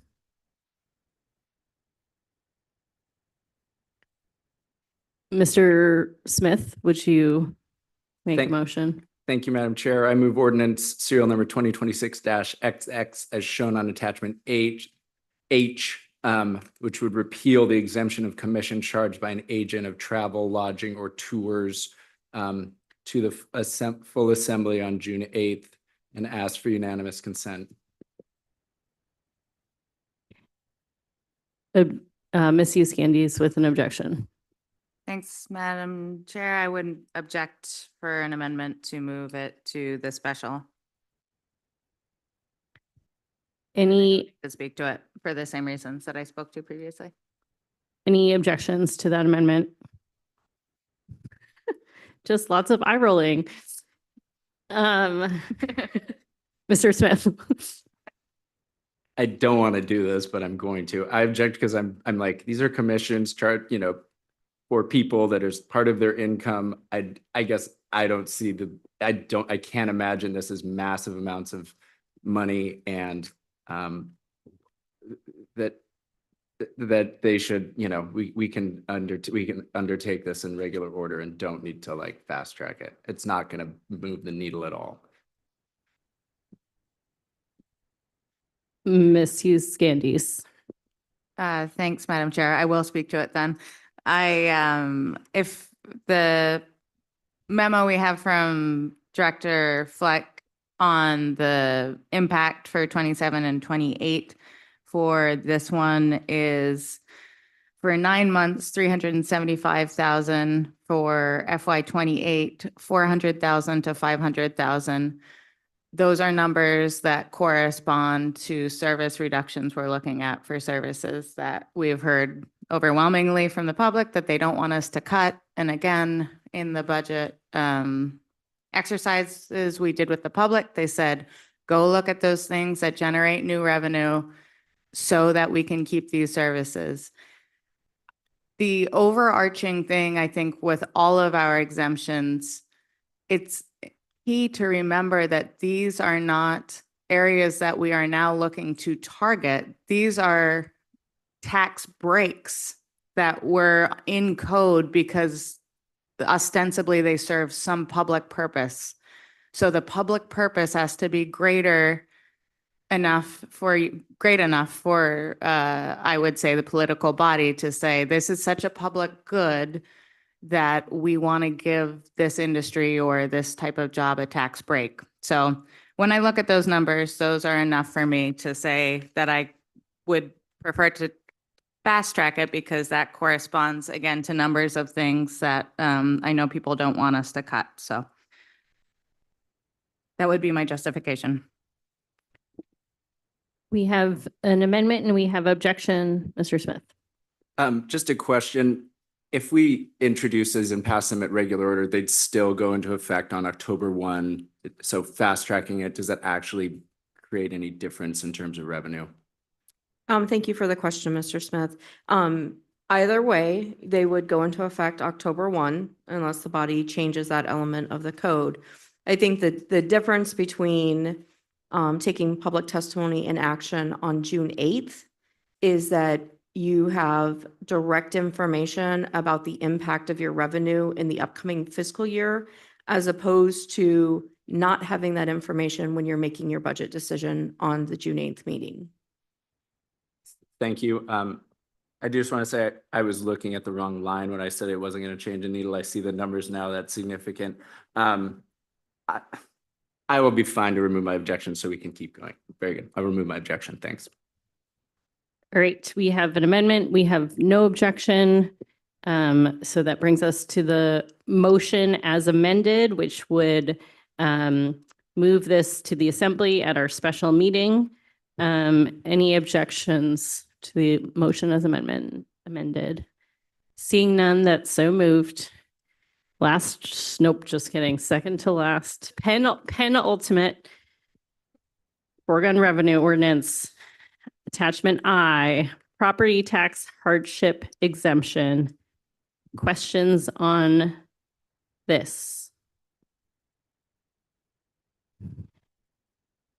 Ms. Hall.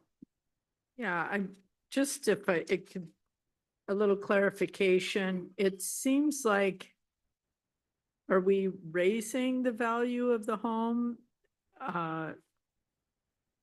Or expanding the pool of people that could potentially qualify for this? Is that what we're doing? Thank you. So you're lowering the number of people who potentially would get this. You are narrowing it to the discussion point that was brought up by the foregone revenue group was to talk about what hardship really means. And so this narrows it to the federal poverty guidelines, 250%, which I can tell you what that is if you would like to know. Okay. So 250% of the federal poverty guidelines for an individual would be just under 50,000. So 49,875. For a family, it is 67,625. So those are the guidelines that are in the code right now. Those people would get these exemptions. And where is it at, right? Can you give us those same numbers for what the exemption is right now?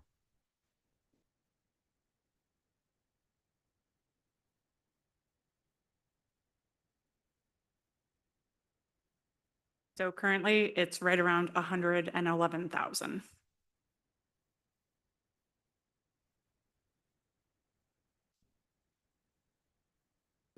Any other questions? This is a property tax one, so this one, again, we would not see an impact until FY 28, I believe. Mr. Smith, do you have a motion for us? Yes, Madam Chair, I move that ordinance serial number 2026-XX as shown on attachment I, which amends the real and personal property tax code to adjust the senior citizen disabled veteran hardship exemption to the June 8th regular assembly meeting for introduction. And then I'll object for the purposes of an amendment. Go ahead, Mr. Smith. My amendment would be to refer it back to the Finance Committee after introduction. Any objections to that amendment? Mayor Weldon? I'll try.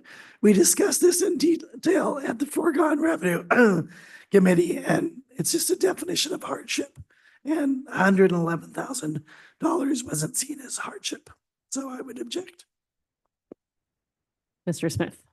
Thank you. I appreciate that. I wasn't on that committee or group. I have just heard these numbers for the first time now. I just want to take a moment to see if those are the correct numbers. Anyway, I just need a little more, I'd like a little more time to verify this. I don't disagree that the current numbers do not seem correct, but I'm not sure that the newest proposed ones are either. All right, the amendment is to send this back to the committee after AFC after it gets introduced. We have an objection. Anyone else want to speak to the amendment? Ms. Hall. I'll just speak in support of it for the same reasons Mr. Smith.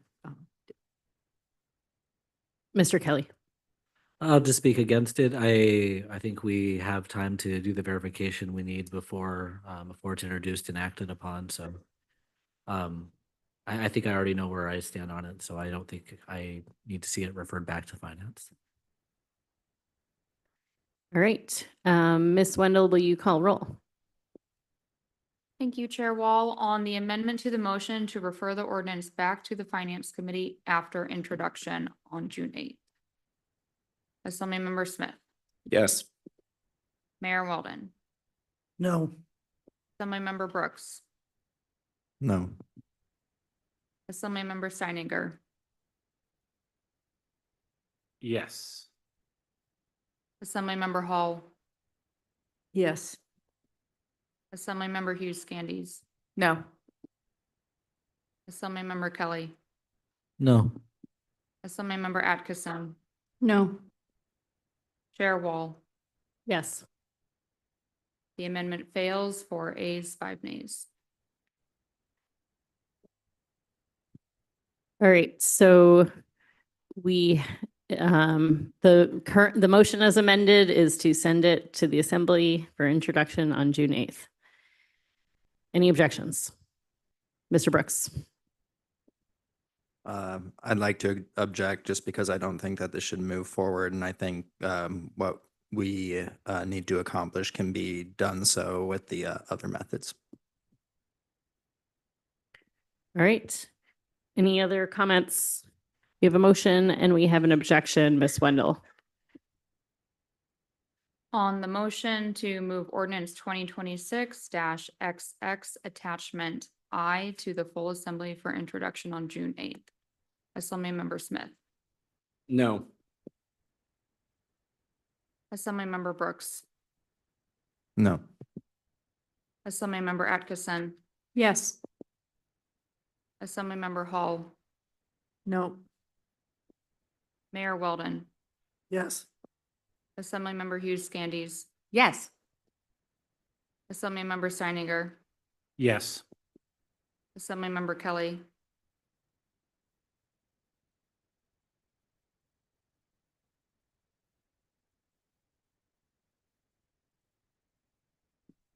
No. Chair Wall. Yes. The the motion passes 5 ayes, 4 nays. All right. Attachment J, compensation to filer for online filing. Any questions on this one? I'll ask a question.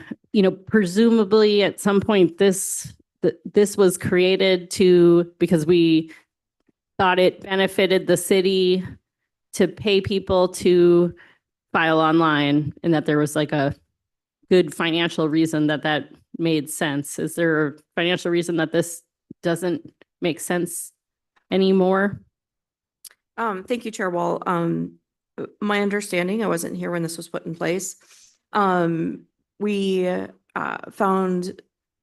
wanted to encourage merchants to use the online filing because it does provide checks, inaccuracies, math, as opposed to people filling out paper returns and then somebody in office having to key into a system what those paper returns say. And so as part of a way to incentivize merchants to use the online system, this program was instated. It's been a while since we've had an online system. I think in our society, people do a lot of things online. And so, the foregone revenue group talked about this as, do we need this anymore? It's roughly $170,000 a year that we're not collecting because it basically is allowing a merchant to retain sales tax that they've collected from their customers in exchange for them using an online system. I would be surprised if people said, oh, no, I want to fill out paper now because I'm not going to get $30. Maybe they will, but I would be surprised by that. Any other questions? Mr. Smith? Thank you, Madam Chair. I'll move ordinance serial number 2026-6-XX as shown on attachment J, the ordinance amending the Uniform Sales Tax Code to repeal the seller's compensatory collection amount to the full assembly for introduction on June 8th. Any objections? Mr. Brooks? Thank you, Madam Chair. Objection for the purpose of amendment, and I'd like to have it introduced at the special assembly meeting. Objections? Mr. Smith? I'll object for purpose of a comment, and that's there's regular order for a reason, and that allows people to respond and for us to get information. So I understand sometimes where we need to do it in special cases. I think unless there's a real reason to hurry, it's not beneficial for the public process. But since I don't want to make us keep on voting, because I know people are here for something else and they've already watched this very great example of democracy, I will remove my my objection. Any objections to the amendment? Seeing none, that's so moved. It brings us back to the original motion as amended to pass this on to the full assembly at our special meeting. Any objections? Seeing none, that is so moved. Okay, guys, what would the next one here is going to be a long journey. Would you like a break now, or we're in the middle? I'm getting a 5-minute break. Well, we can take a 5-minute break. We may need another break in the middle of this thing, but take 5 minutes. Madam Chair, I was wondering if during the break, we could ask staff to tally the, never mind, I can do that myself.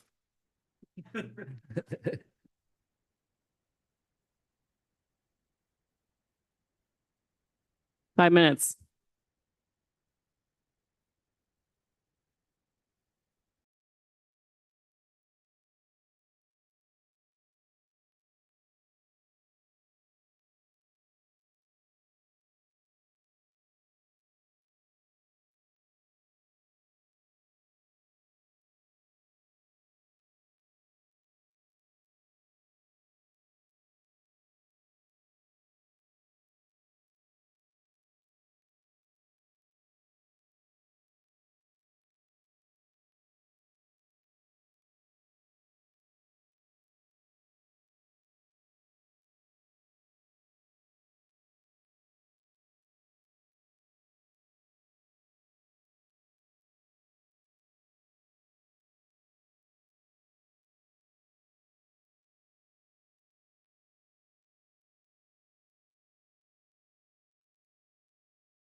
All right, I am bringing us back.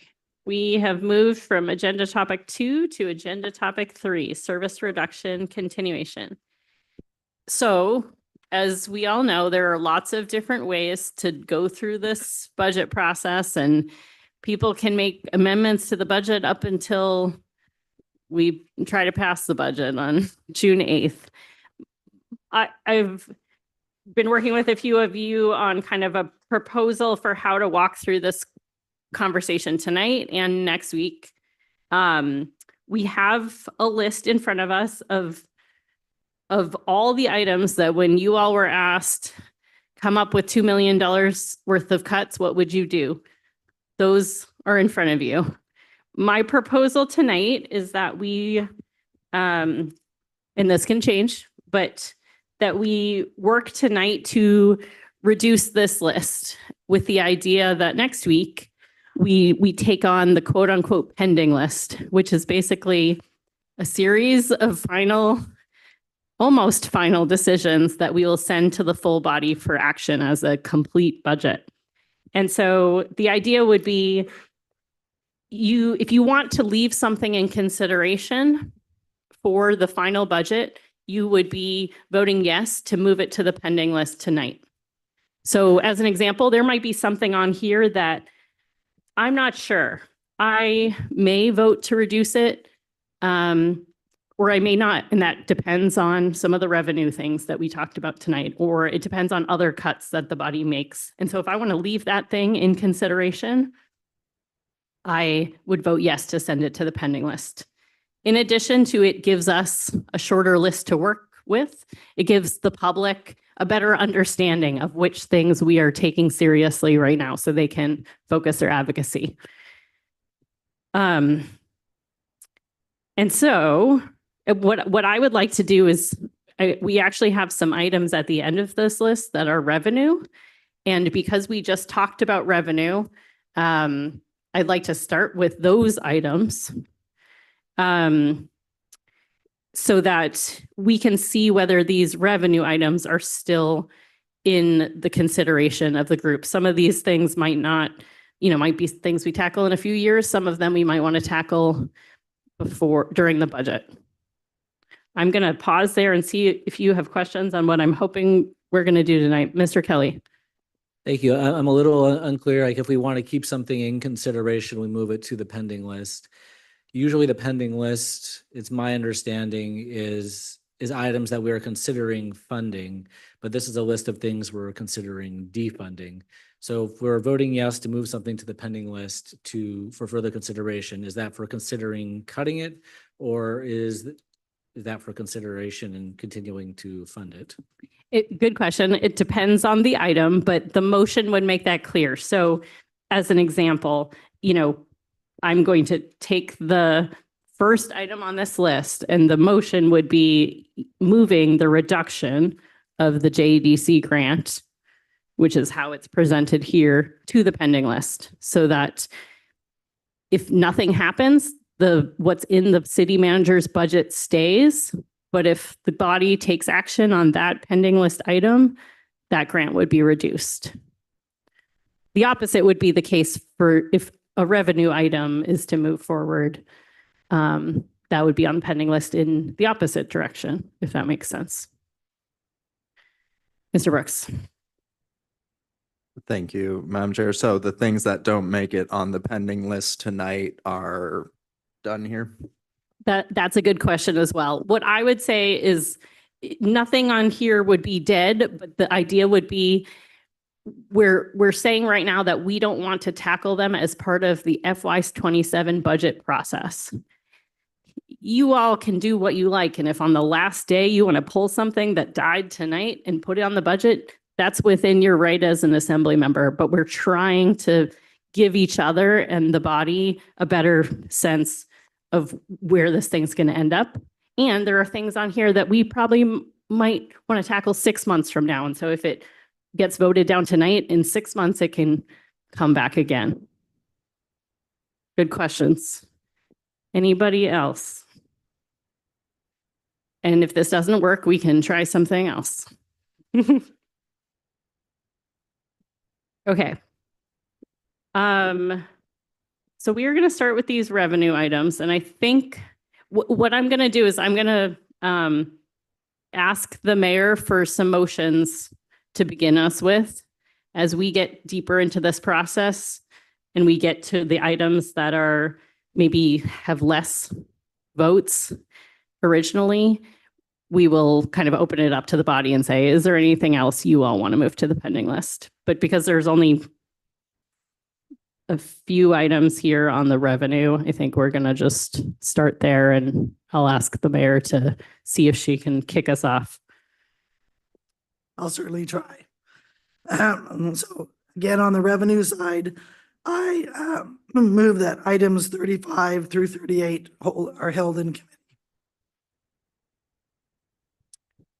All right, so these would be items that we're not going to tackle as part of this budget process, but we're going to hold them in committee for future discussion. Any objections to that motion? Seeing none, that is so moved. Mayor Weldon. I move item 39 to the pending list. Is that where we wanted it? Or move it total? Maybe I'll ask staff to articulate for this one. This would have budget implications on the FY27 budget, but rate increases are, how would this be represented in the budget, and how would you suggest we move forward on this one if we would like to consider it for FY27?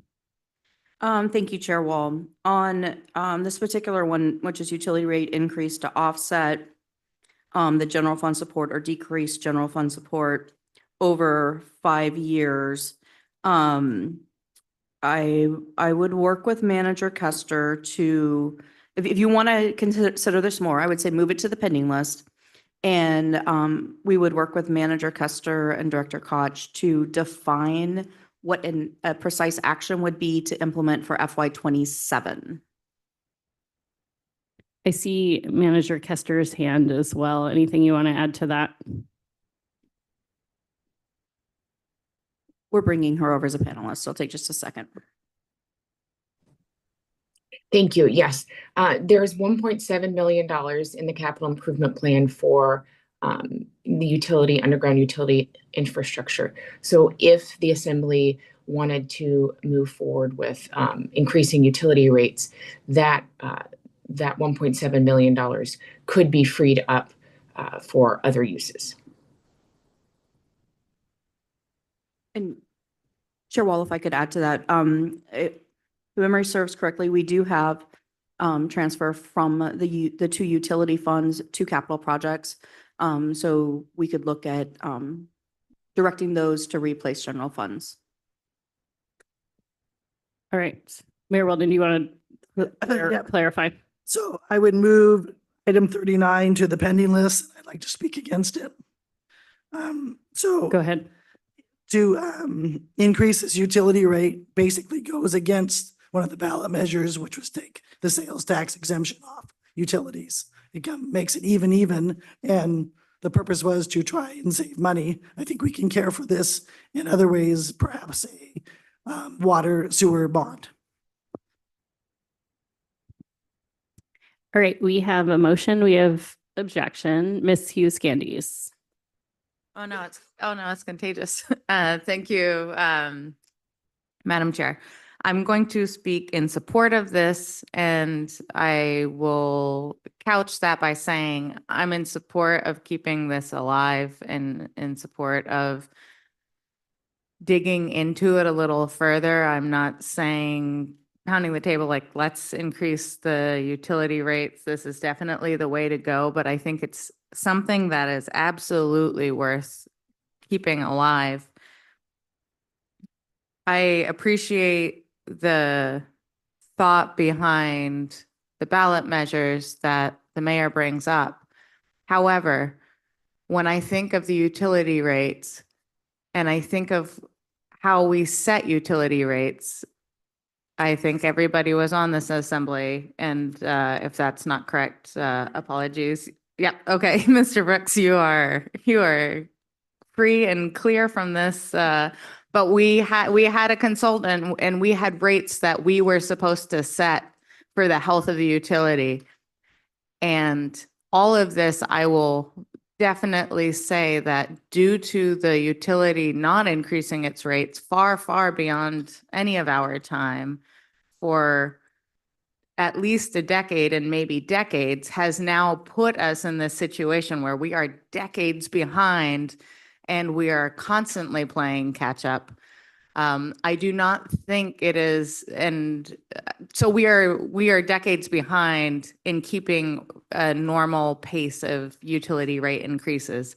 And if you don't keep that normal pace of utility rate increases, you are affecting the health of your utility. You are getting yourself into a real potential CIP failure, where your wastewater treatment plant fails catastrophically. And I do know that for the organizers behind that ballot initiative, I know that was something that they spoke of wanting to see the city spend more money there. We have seen the electric utility here in town just recently announce they're going to RCA for a rate increase. And I would just say that that's an example of a utility following the steps that it needs to keep the health financial duty of the utility strong. So I voted against when we didn't increase the utility rates to where they needed to be. I'm very aware of the affordability issue here because I live in town and the cost of everything going up is just crazy with various kinds of inflation and the fuel right now. So I appreciate all of that, but I think it would be a little bit madness not to keep this at least in play. So.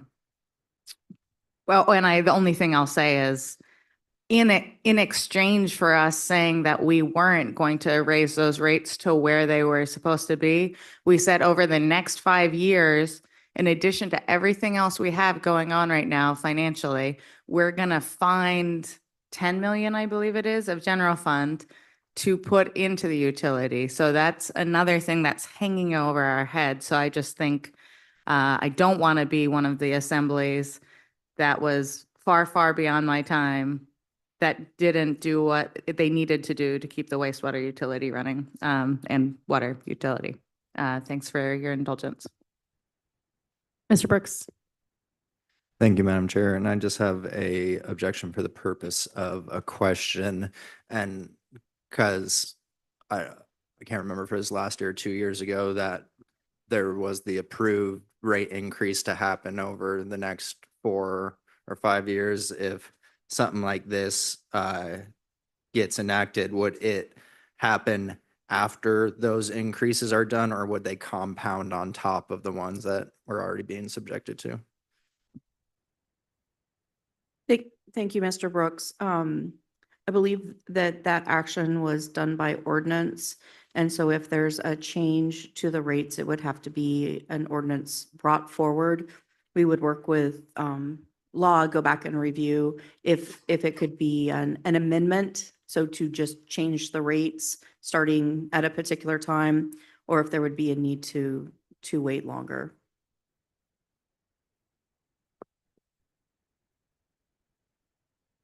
Mr. Kelly. Thank you. I think I'm going to object first for the purposes of the question, and then I might have an amendment. The question is, I just want to make sure I understand correctly. So if this moves to the pending list and we end up approving it at a later point, it basically brings 9.4 million in revenue. Am I understanding that correctly? Thank you, Mr. Kelly. It does not increase revenue for the general fund. What this item is suggesting is that we address utility rates to decrease the use of general fund support. So instead of using general fund dollars to pay for work, which right now, as Manager Kester just described, going to CIP projects, we would divert those funds, which is 1.7 for FY27, away from general fund, divert general funds away from the utility, but then have a different mechanism for paying for those capital projects the amount being 9.4 over the 5-year period. So it wouldn't increase revenue for the general fund, but it would decrease your general fund expenditure towards utilities. Follow-up?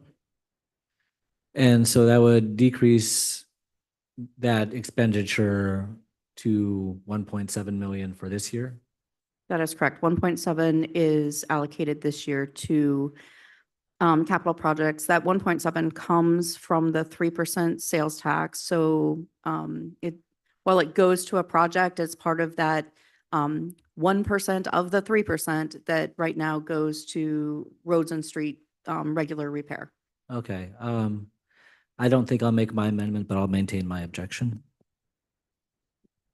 I'm going to pop in here to a bit out of order, but just to say there was one important thing in my guidelines to you at the beginning that I forgot to say, which is my hope is that we're not going to spend a lot of time tonight debating exact numbers. And so if you think something should be a little higher or a little lower, the move would be to make sure it gets on the pending list so that when we have the full list, that's when we would have the debate about numbers, recognizing that a lot of the number conversation are interrelated. So just to prepare you. Okay, so we have a motion and we have an objection. Any other comments? I'll speak in objection to this. I am with Miss Hughes Scandies. I voted for a higher utility rate increase because I think it's important that our users are paying what it costs to get the service. But then the election happened, and I think it would be not good policy to change our mind on that as a body because we lost revenue, because it would really be putting the same revenue, the same tax essentially back on the same people. And I'm supportive of additional revenue, but only if it's being collected from not the general populace. So I'll not move this forward. Mr. Steininger. I'm going to speak in support. I wasn't going to speak because I think Ms. Hughes Scandies laid out most of my thoughts pretty well. But I just want to kind of highlight that this is an area where, the intent of the ballot initiatives of creating affordability and working in that ends kind of had the opposite effect in this situation. We kept utility rates low on the back of general fund revenues coming to the city. With those general fund revenues going away, we now, instead of choosing to use general fund revenues to fund sewer and water maintenance, we have to now choose between road maintenance and wastewater water maintenance. And so while the intent is to create affordability, the effect is not. Like, it is the opposite. We need to find money to fund these core services. If we cannot get that money from sales tax or from property tax, it needs to come from the ratepayer. And I appreciate the thought that this is going against those ballot initiatives or against the intent of the voter. I understand that, but it is the outcome of that vote that forces our hand. If we want to continue funding core maintenance of core city facilities and core city assets, we have to find that money somewhere, and this is the most appropriate way to do so. Ms. Atkinson. Thank you, Madam Chair. I also wasn't going to speak, but I will just really emphasize the money that we are paying down our utility rates in is money that would go to repair our roads.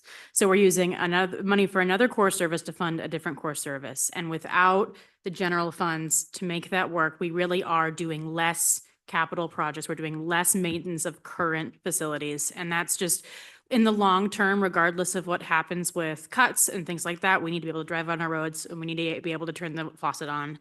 And I agree with Mr. Steininger that the intent of affordability in the face of reality we can try to honor the intent, but we are put in this position and we have a duty to take care of our core facilities. So I am in support of this, begrudgingly. All right, we have a motion that would keep utility rate increase in consideration and put it on the pending list, and we have objection. Ms. Wendell, well, let me just make sure, given this is our first one, people understand what we're voting on. Okay. Ms. Wendell, will you call roll? Thank you, Chair Wall. On the motion to move number 39, utility rate increase to offset/decrease general fund support to the pending list. Mayor Weldon, No. Assemblymember Kelly, No. Assemblymember Smith, No. Assemblymember Hall, Yes. Assemblymember Atkinson, Yes. Assemblymember Hughes Scandies, Yes. Assemblymember Brooks, No. Assemblymember Steininger, Yes. Chair Wall. No. Motion fails, 4 ayes, 5 nays.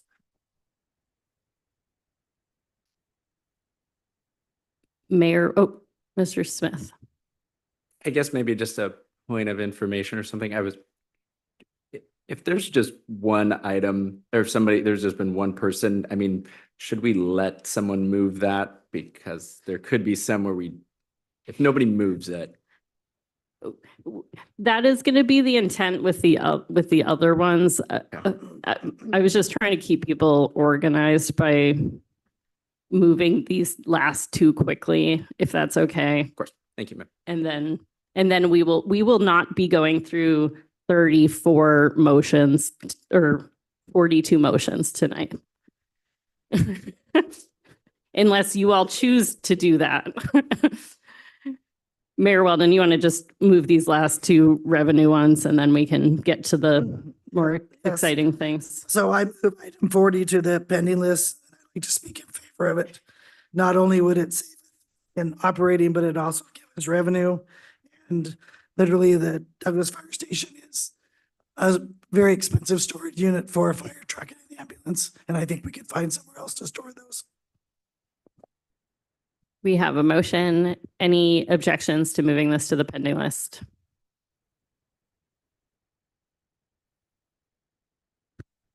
All right, that is so moved.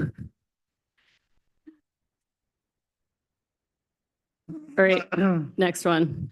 Move item 41 to the pending list. I'll have to speak against this. We saw the memo from Mr. Barr, and I think that we would actually spend more money trying to make this work and enforce it than we would gain. Anyone else want to speak in favor or opposition to this moving to the pending list? Is anyone in support of this? All right, then we do not need. I'll withdraw my motion. Yep, all right. Sorry, just wanted to get through those. Okay, moving on to service or expense reductions. My thought is that we work through the list through the ones that have 5 or more agreement currently with motions coming from the mayor or deputy mayor. And then we open it up to any other ones that people want to discuss. Is that amenable for people? Ms. Hughes Scandies. Thank you, Madam Chair. That sounds like just a fine process. I have a question. Well, I guess I could just wait and see what they do. For the ones where we have a range, I'm sure there's 8 people who are on board and one person's on board for 20,000 and someone else is on board for 200,000. So how would we like to approach that? My recommendation has been that we move the range to the pending list so that we don't get in a debate right now about, we know that's the range that people are in their mind and then we figure it out later. Very good. Thank you. Mr. Kelly. Thank you. Like I noticed there's a pretty big list for assembly grant reductions. Apparently all 9 of us want to move some of these, but looking at, as we drill down, there's not there's less less unanimity or agreement there. So would we be moving assembly grant reductions as one thing, or would we be looking at like the ones that have 8 or 7? I think reading the room right now, we just do the ones that have, we'll see, we'll start it off and see where we go. It may be that we want to just run 1 through 13 as motions and then open it up. So I'll send it to the mayor or to the deputy mayor, whoever's ready to go to get us started.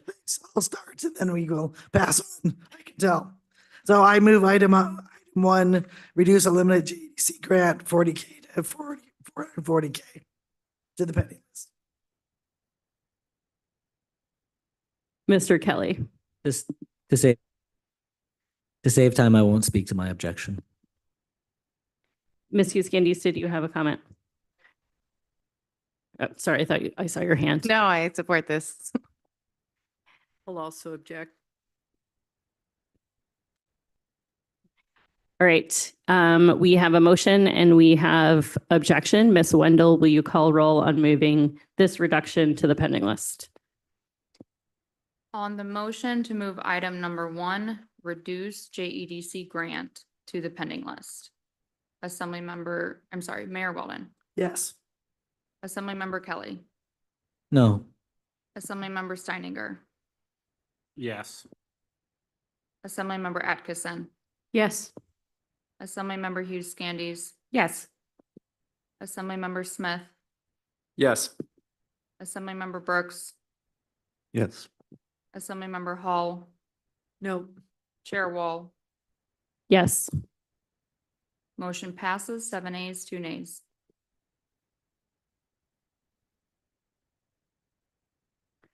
All right, who wants to, Mayor Weldon, item 2. I move item 2 to the pending list if someone would read it. I think it's important that we read it for the public. So Mr. Smith, would you read it? Sure.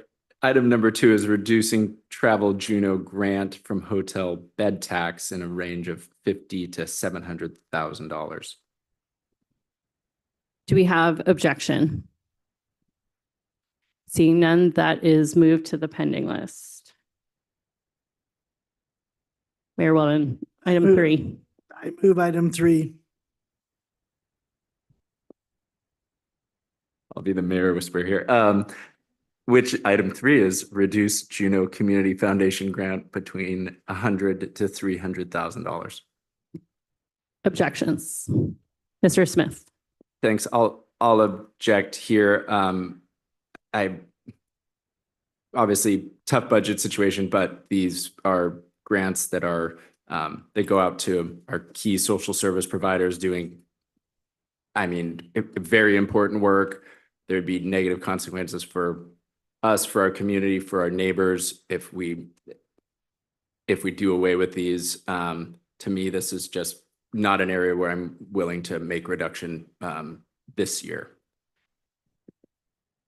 Ms. Hughes Scandies. Thanks, Madam Chair. I concur with the reasons that Mr. Smith said. I think we heard firsthand from testimonies during the budget listening sessions. And as always, want to remind folks that these are services that we would need to provide at greater cost if they weren't provided by our partners. So for that reason, I will object. Ms. Hall, did I see your hand? Yeah, object for the same purpose. I'll just add one more comment, which is I felt like the survey and the community workshop also demonstrated the broad support for this funding.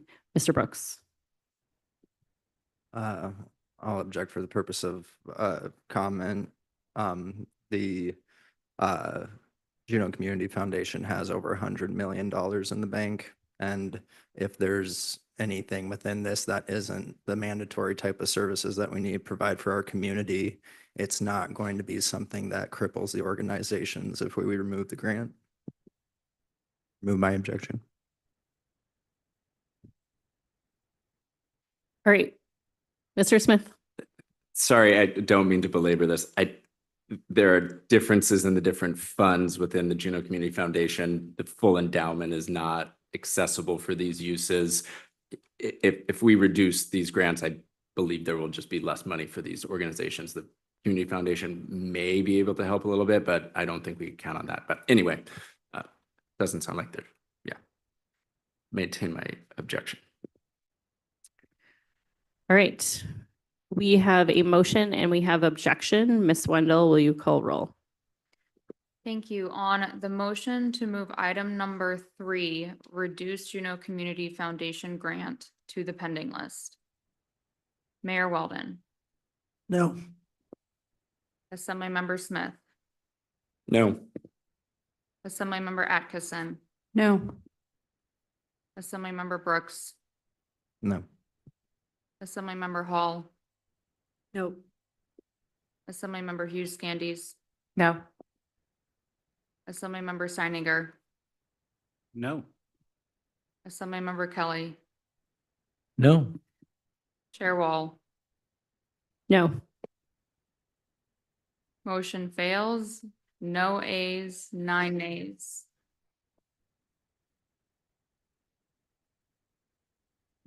All right, well, we'll keep going, and if we keep running into those, then we can skip over the ones that have low support.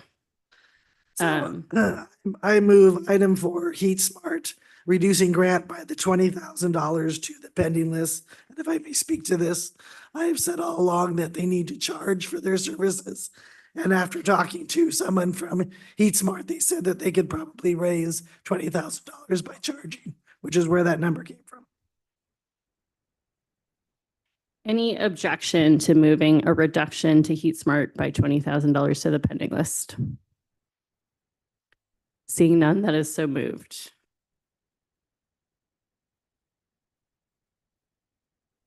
All right, item 5. Move item 5, but I'll speak against it because I think it's an organization that does good work for us. And I don't think we should take away their funding because their whole purpose is to keep Juneau as a capital city. Mayor Weldon, or maybe I'll ask Mr. Smith to make, for the public to make the full motion. Sure, Madam Chair, that's moving item 5, the reducing the Better Capital City grant specifically to the Alaska Committee to the pending list. We have 2 items here. One is for an operating and one is for a one-time. Just for clarity, we can make that change on the pending list, but maybe just to have the motion, you can Is that one time? set it. Operating fund of 50,000. And, all right, we have a motion and any objection? Mr. Kelly. I don't need to speak to my objection.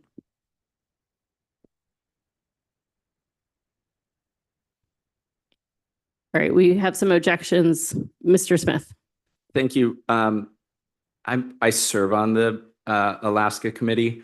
I will need to verify, but they are an excellent committee. They do a lot of good.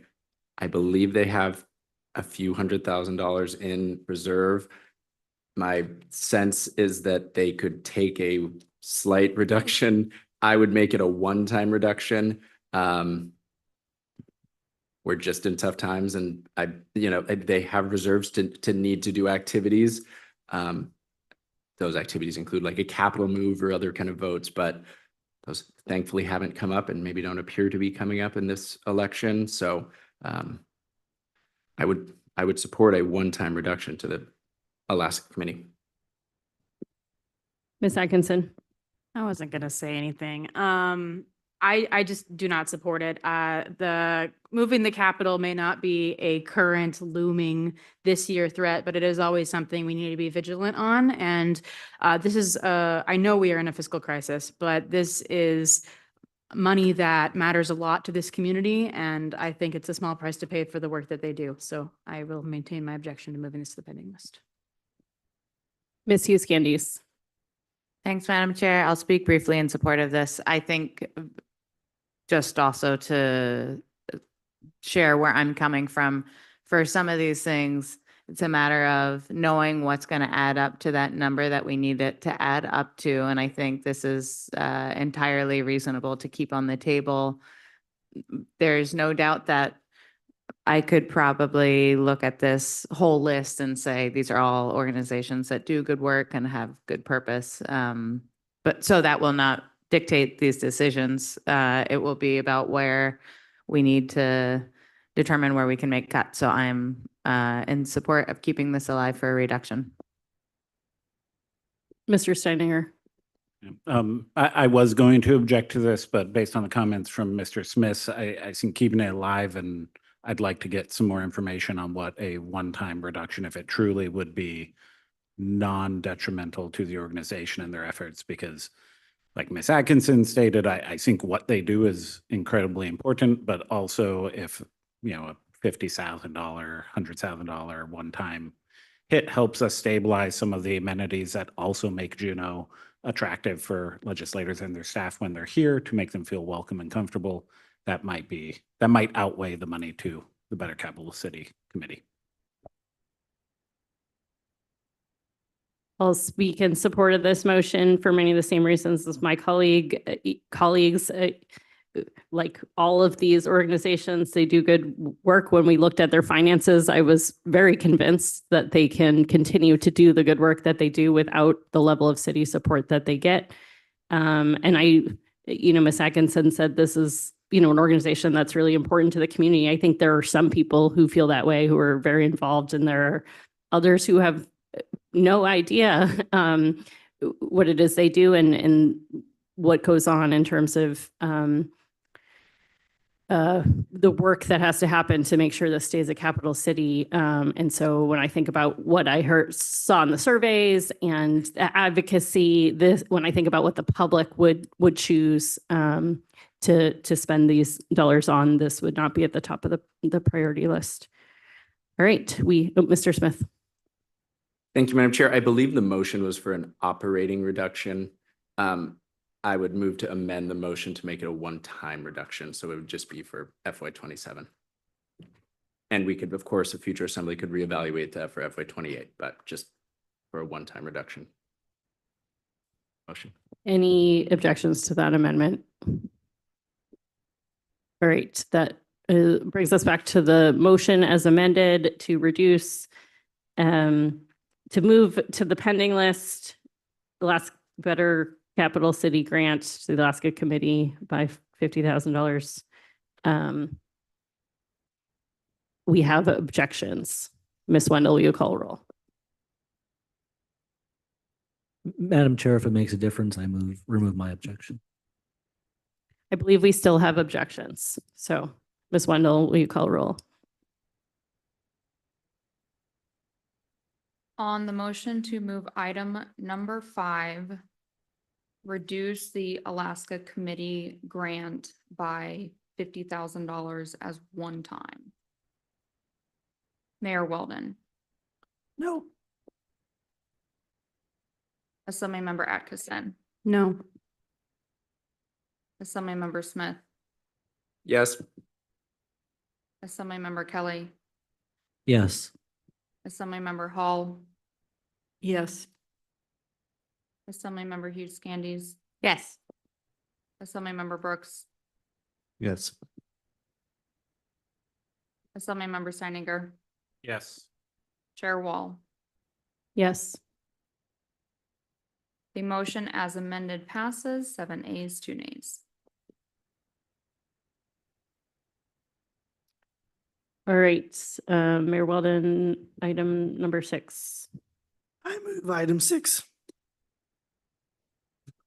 Item 6 is the Juneau Arts and Humanities Council grant with a range of $40,000 to $100,000. Any objections? Oh, Mr. Smith, did you raise your hand? Go ahead. Just going to object to moving it to the list. I will also object, just to say that, well, yep, I think this should be off the table, given the amount of impact it has in our community.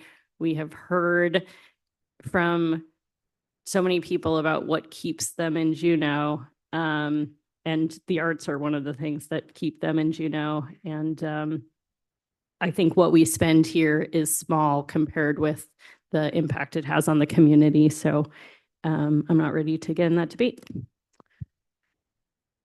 Ms. Hughes Candies. Thanks. I'll just briefly speak in support of this. I don't disagree with anything that everyone said, and I think the arts are important in our community for a multitude of reasons. I support moving it to the pending list again, just because I want to keep alive various permutations of ways to get to a number that we need to get to. And it may be that given certain fiscal realities, brings me no joy. I certainly voted against the ballot initiatives, but I don't know that we're in a position we can do this. All right, we have a motion to move a reduction to the JAC to the pending list, and we have objection. Ms. Wendell, will you call roll? On the motion to move item number 6, reduce Juneau Arts and Humanities Council grant to the pending list. Mayor Weldon, Yes. Assemblymember Smith, No. Assemblymember Steininger, No. Assemblymember Hall, No. Assemblymember Atkinson, Yes.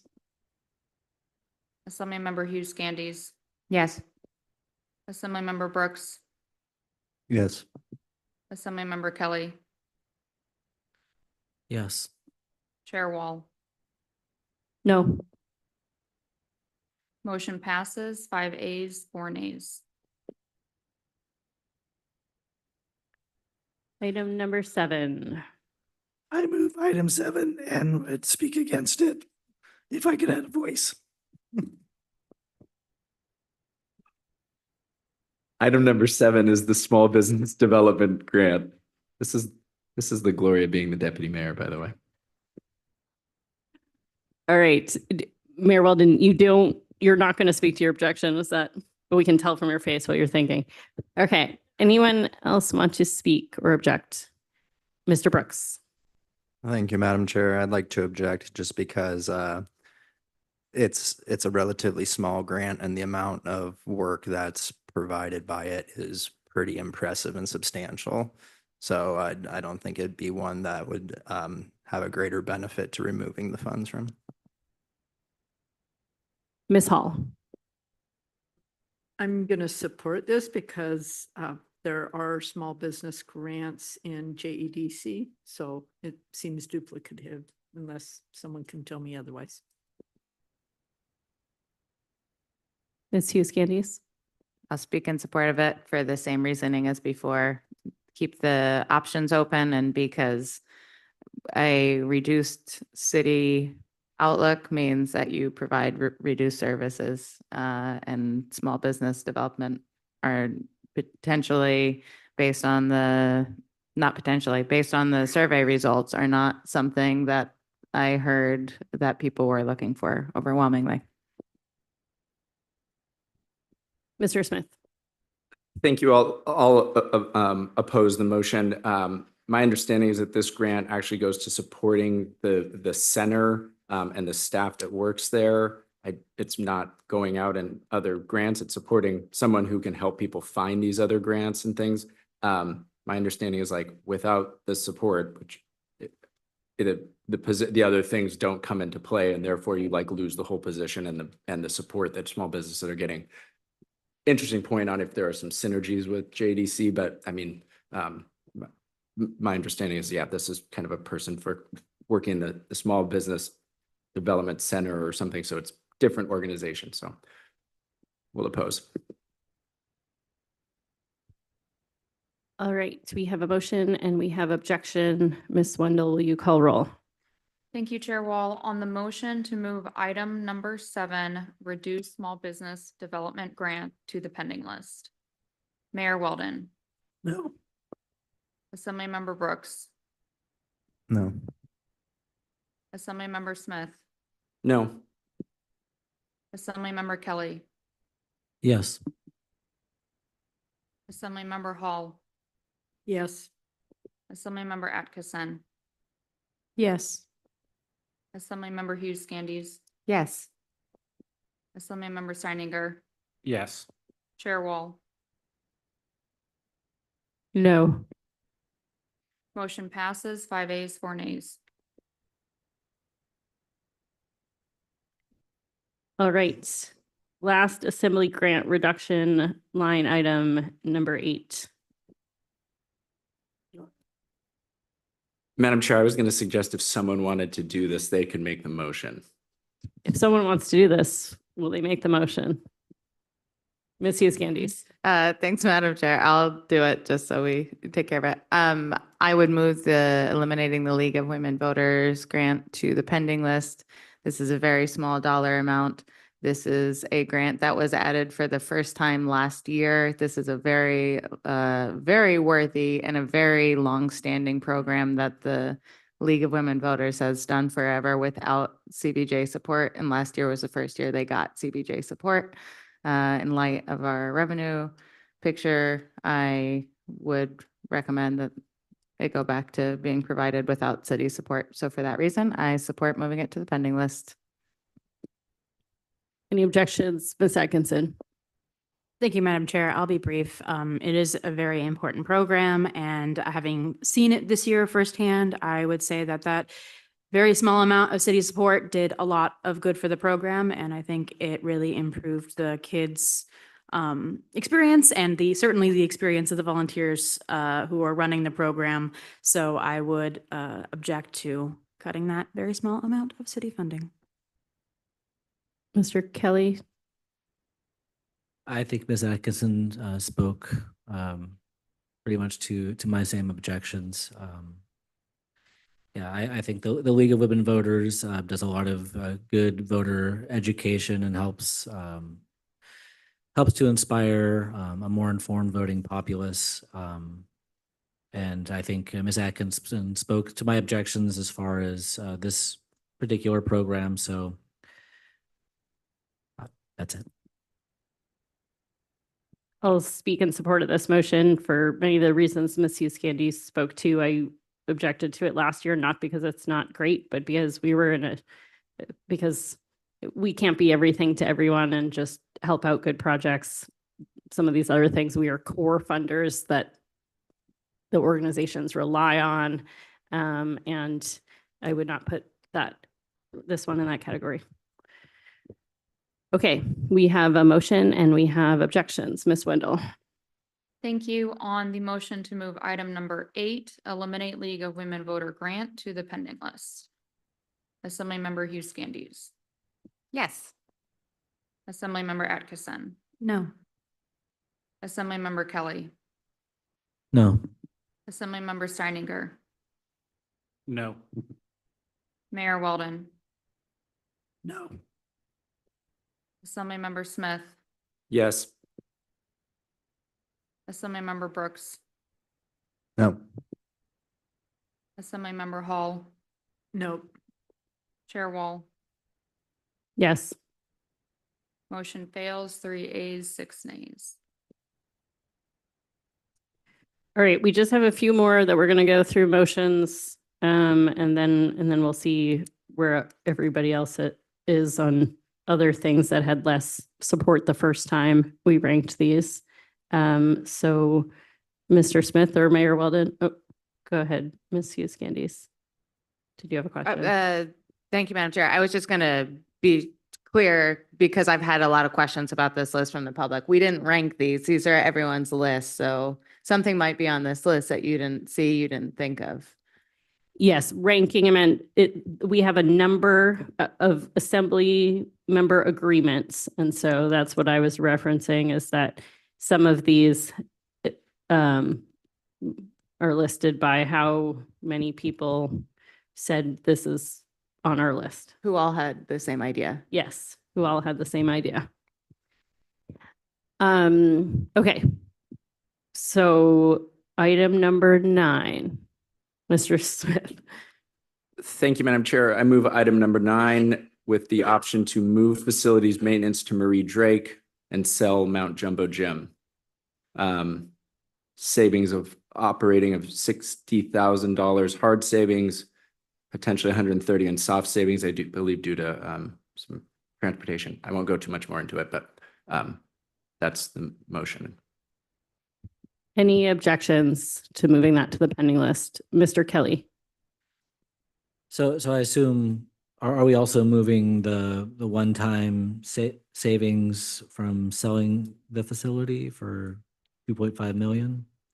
I think this is a question for staff. If we don't, the way we budget potential future sales of buildings, I'm guessing we don't budget for that, but let me know if that's not the case. Chair Wall, excellent question. So I think the motion as stated, which is moving facilities maintenance to Marie Drake and selling Mount Jumbo, if that were to be approved next week, that is direction to make that facilities maintenance move happen. And I think that through multiple memos, you've seen that there'll be some savings next year, more savings in future years.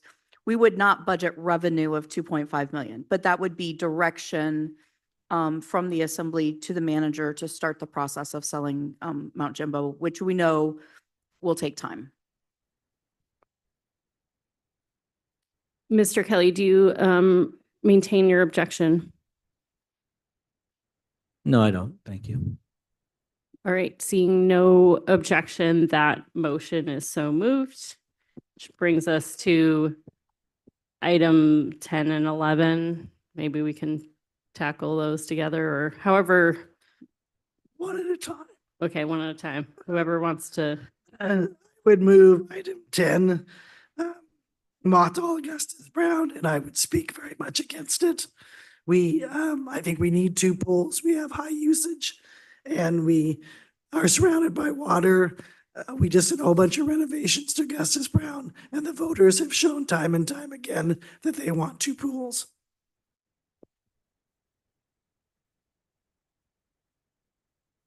Ms. Hall. Speak in support of the mayor's. Can you just for clarity of the record, you should object if you're speaking to them, if you're supporting the mayor's sentiments as her motion was for. I also object. Thank you. Any other comments? Ms. Hughes-Candies. Thanks, Madam Chair. I will just briefly say, I debate as we now get into actual facilities, how I want to approach these myself, because I could not object to any of these. And like I said, part of it is just keeping them in play, but that does not mean that, I guess that does not reflect that I am at the point in our budget process where that would necessarily indicate that I am supportive of mothballing one of these pools. However, I'm not prepared to take it off the list, I guess. So it's, I guess,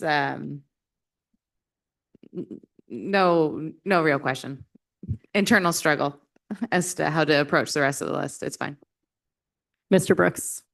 Thank you, Madam Chair. And just to possibly help Assemblymember Hughes-Candies, for what you're aiming to go at, you want to keep it alive. Would that be the discussion of reducing operational services as opposed to mothballing?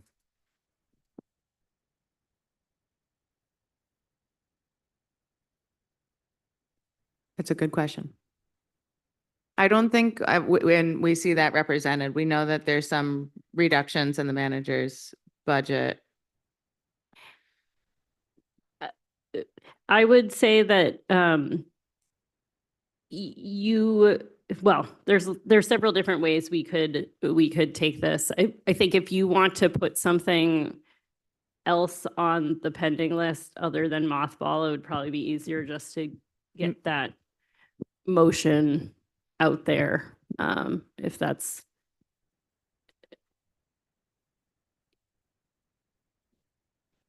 Yeah. Yeah, I don't, however you want to do it, I guess there's multiple ways to to do it, and I won't dictate that.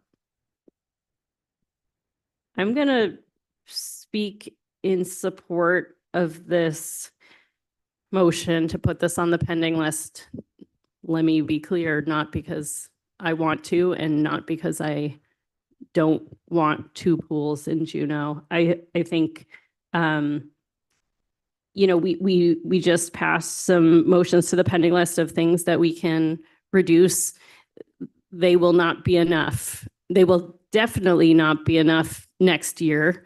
I think the big question for us is, how do we get to a budget for this year that ensures we have some fund balance? Right now, we would have none at the end of next year if we don't, you know, take action. And so I think the big question for us is, which of these facilities do we buy a bit more time so that we can figure out if there are alternatives? I don't know if there are alternatives for our pools, or for a, you know, to only operate one. And if we have the funding to do it, I'd like to make sure we have time, but I don't know if we do. To me, mothballing is not saying we're not going to have a pool in the future. It is finding some savings now so we can hold on to our facility, keep it in good shape so that we can find a plan in the meantime. The conversation about reducing some services here, I think, is attractive to many of us. We all started our questions with, can we cut hours at the field house? Can we cut hours at Treadwell? Can we cut hours at pools? And what we saw from that is we would have very little budget savings by doing that. And so the pool is on my list because we could reduce service of the pools by having one and still find significant savings. I can't say that for any of our other facilities. We can't reduce services at the field house or the Treadwell and have real savings. And I think we've heard from everyone that everyone's got facilities that keeps them here. And so I don't want to close one unless it's just reducing it. And so to my mind, having one pool instead of two pools is an option for us.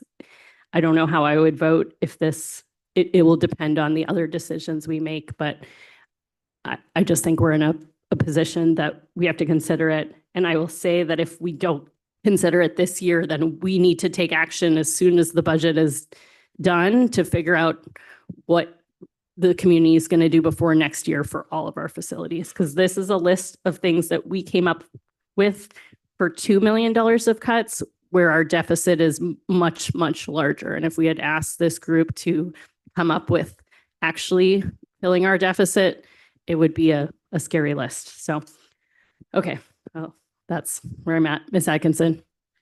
Thank you, Madam Chair. I'm also going to speak in support of moving this to the pending list, and I will also speak to supporting moving the other pool to the pending list as well, not because I particularly want to cut either of them. I think it's fair to say that none of us like any of the items on here.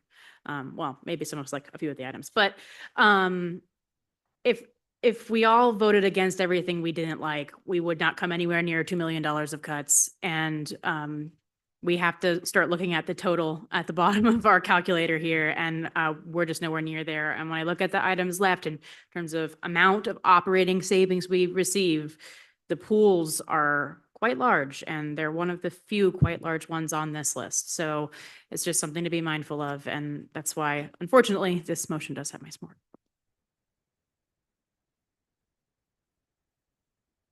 Mr. Smith. Thank you, Madam Chair.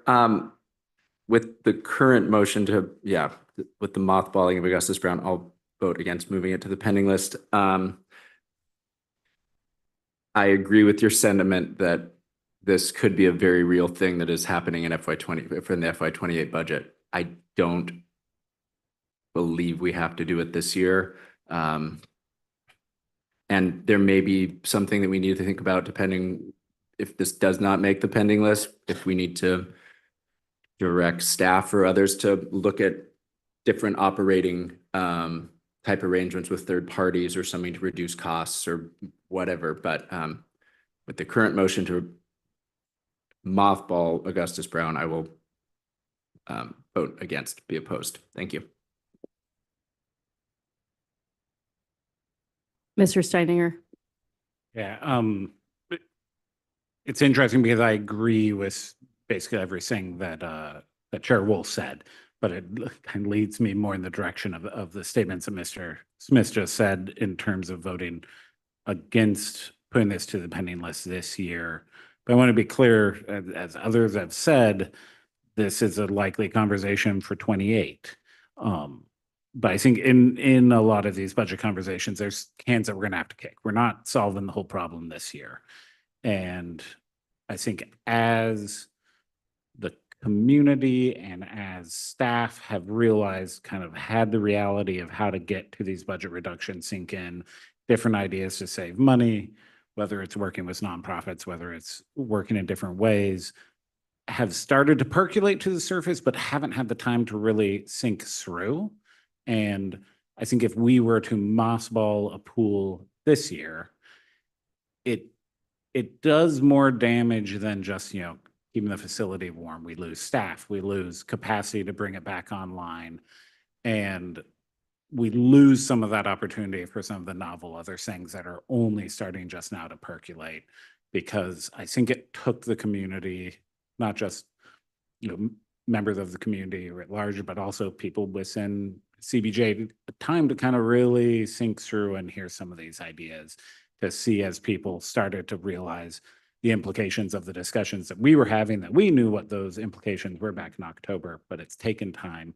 And I think we need to kick this can a little bit further.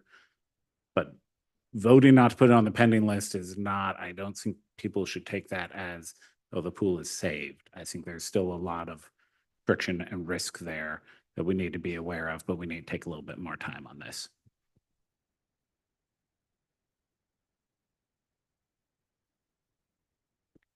Ms. Hall, then Mr. Kelly. And I know you probably don't want to hear the same thing over and over, but, you know, we were tasked with finding $2 million. And on our pending list at our last meeting, we moved, putting, and granted this is one-time funding, but with the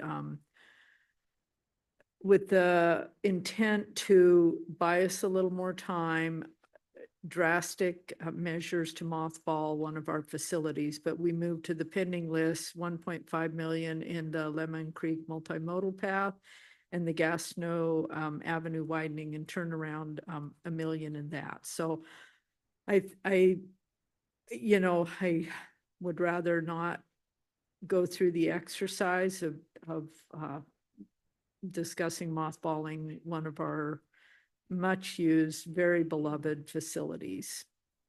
Thank you.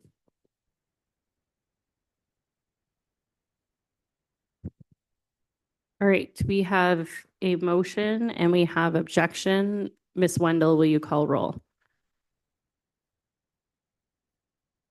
On the motion to move item number 10, mothball Augustus Brown Pool, to the pending list, Mayor Weldon, No.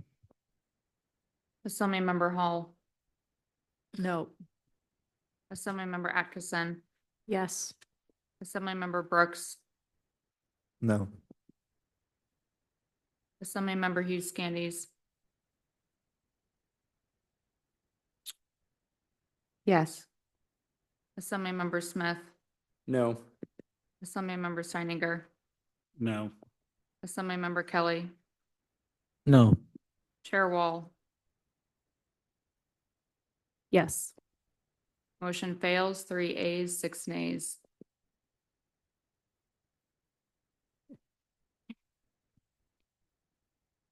Do we need the next one? Maybe I'll see if someone wants to make the motion of item 11, we can let them, but if there's no votes for it, maybe there's no point. Ms. Hughes Candies. Thanks, Madam Chair. I think it's better to do it. I would move item 11 to the pending list, mothball Diamond Park. operating savings of $1,076,500. Mr. Smith? I see some objections. I'll speak an objection just because I have a slightly different take, given I voted for one and not the other. You know, to me, this is a much more significant reduction than Augustus Brown Pool. I know they have different needs, but one would result in a lot more swimming opportunity than the other. So I'll object. Any other comments? Ms. Wendell, will you call roll? On the motion to move item number 11, mothball Diamond Park Pool, to the pending list. Assemblymember Hughes Scandies. Yes. Assemblymember Smith. No. Assemblymember Brooks. No. Mayor Weldon. No. Assemblymember Reininger. No. Assemblymember Hall. No. Assemblymember Kelly. No. Assemblymember Atkinson. Yes. Chair Wall. No. Motion fails, 2 ayes, 7 nays. Mr. Smith, will you tackle item number 12? Sure, Madam Chair. I move item number 12 to the pending list, and that is stopping CIP work at the Diamond Park Fieldhouse. That's a one-time savings of $300,000.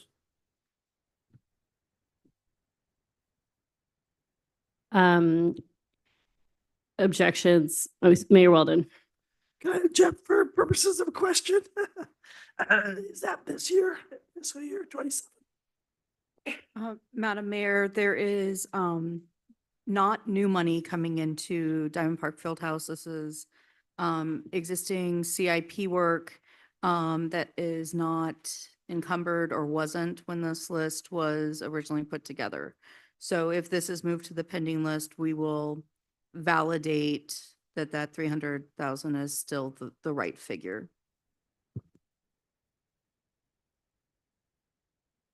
Ms. Hughes Candies. Objection for a question. I am sure that $300,000 number came from someone asking a question or staff coming up with information, and I apologize that I don't know what that's referring to. Does that have anything to do with the elevator, or is that fully clear of that? My understanding is, yes, it does have to do with the elevator. Okay, then I'm going to object strenuously for ADA reasons. I'll remove my motion and maybe we can look into it and make a CIP amendment or something. Anyway, I'll remove my motion. Thanks. Would you like to try another Diamond Park Fieldhouse motion? Of course, Madam Chair, I would move item 12, Diamond Park Fieldhouse, mothball or divest. That's an operational savings of $242,000 a year. And I'll object to that. Would anyone like to speak in support or objection? Ms. Hughes Candies. The only reason to continue speaking in support of this is just to keep the options open and because of the mathematical numbers.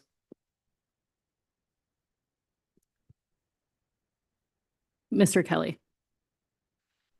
Thank you. I think I will speak in opposition to it for much the same reasons that Mr. Steininger stated for the pool. I think it would be, this is another can that we should be kicking down the road. I think restarting it if our financial situation changes would be more expensive. This has a big impact to a lot of different members of the community, myself included. I walk it regularly and I see lots of sports teams and practicing kids, adults, teenagers. I think this has a big impact. And I would prefer to see it operational and we can take another look at things in next year. I'll object as well. Just, I learned a lot about the field house through this process, and for what we spend, what taxpayers spend, this is our most popular thing. So if we have to keep some things operating over the next year while we try to find solutions. This one's at the top of my list, but again, we cannot afford this in 2028 at our current rate. And so I think the work to start to figure that out is not next year. It's right after we finish the budget. All right, we have a motion and we have objection. Ms. Wendell, will you call roll? Thank you, Chair Wall. On the motion to move item number 12, mothball or divest Diamond Park Fieldhouse to the pending list. Assemblymember Smith, No. Assemblymember Kelly, No. Mayor Weldon, No. Assemblymember Hughes Candies. Yes. Assemblymember Atkinson, Yes. Assemblymember Steininger, No. Assemblymember Hall, No. Assemblymember Brooks, No. Chair Wall. No. Motion fails, 2 A's, 7 A's. All right, we're going to do one more in this style and then we will open it up for additional motions on other things on the list. So Mr. Smith, will you help us get through item number 13? Certainly, Madam Chair. I move item number 13, the City Museum, with the direction to reduce programming staff and hours with an average savings of 260,000 to the pending list. Can I speak in support of my motion? This one would have, this would have actual impacts on the City Museum. People would lose their jobs, but it would maintain bodies in the museum to operate, much reduced programming, reduced hours, but there would be people in there to keep an eye on the collections, make sure things are, anyway, that there's not a broken pipe that soaks all these things. It would allow it to, I'm going to say limp along is kind of what I understood it to be from we heard a little bit more about it last week. This one hurts, but there have been some information about the facility. And again, I feel like we do need to make reductions and I'd like to at least consider this one and moving it to the pending list. Thank you. Mayor Weldon. Can I object for purposes of an amendment? And my amendment would be to add full closure to that. So we'd look at both of them on the pending list.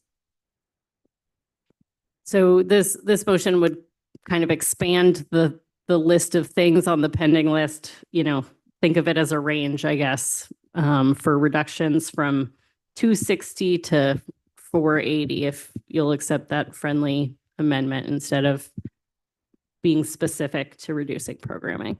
Any objections to that amendment? Mr. Brooks, I don't need to speak to it. Ms. Hall.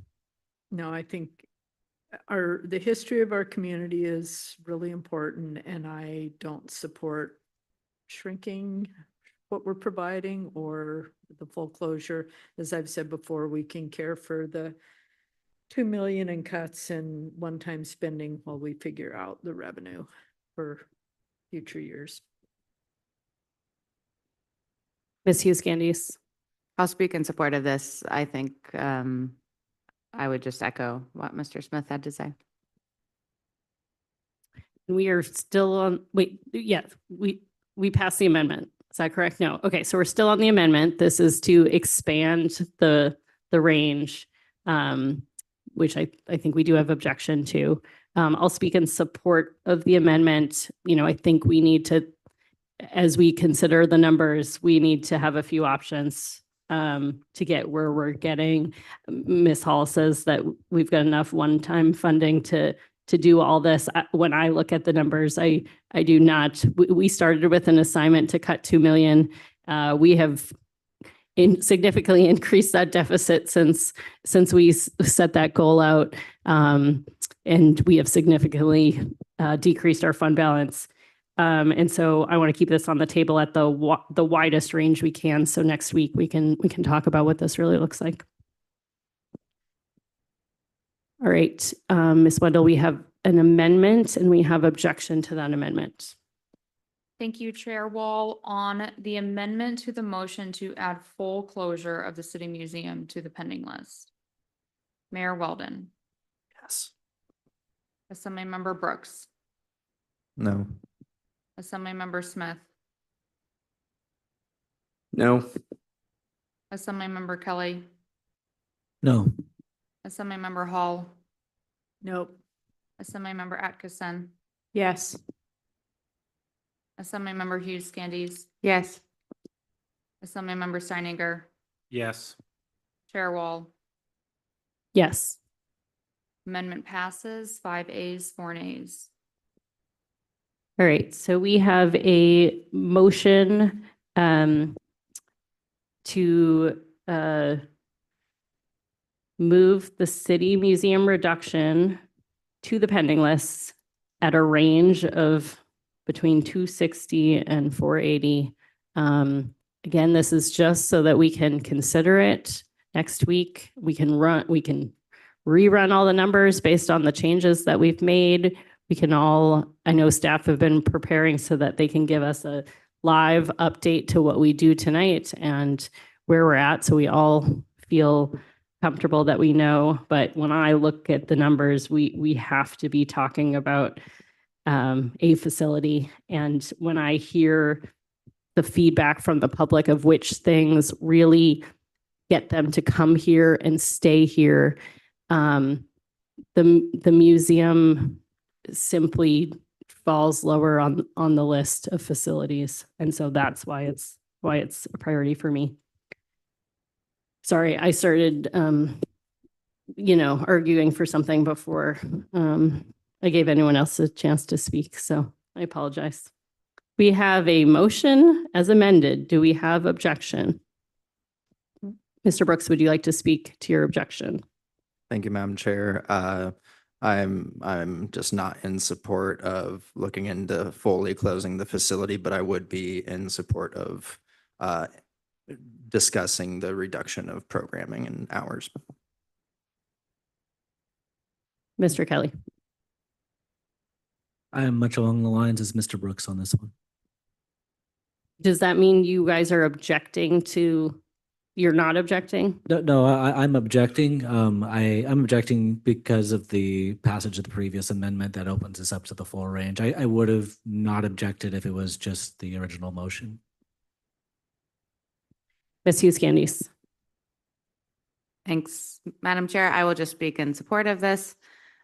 I look at this in comparison to some of the other things, and many of the other things have failed to make it to the pending list. So that's worth some consideration. But when I look at the feedback of the public, when I think about all those other factors we have to hold in our heads and our hands of the things that attract people to town, that keep people in town, those things that have secondary and third, tertiary benefits in terms of places for youth to go, all those benefits that we've heard from the community listing out related to all of our Parks and Recs facilities.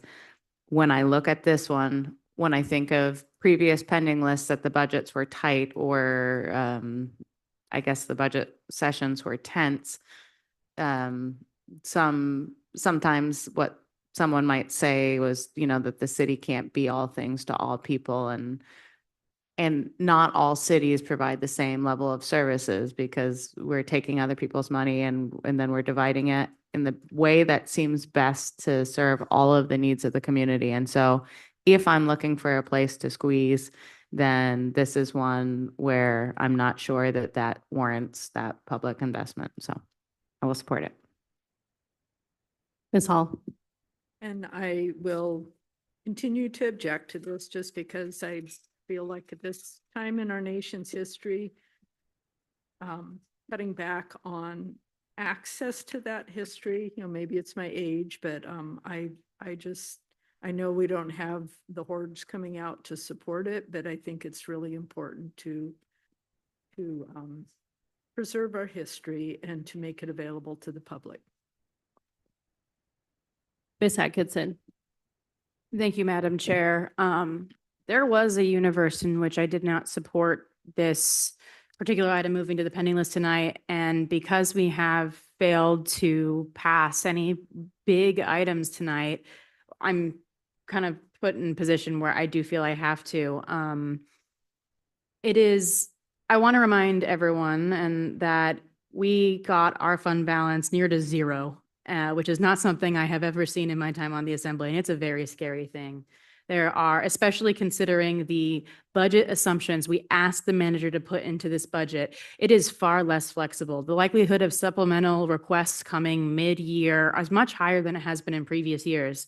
We can put this all on one-time funding, maybe, but that comes really, really close. And that's not something I'm comfortable with doing. And it is our responsibility as an assembly to be good stewards of this budget.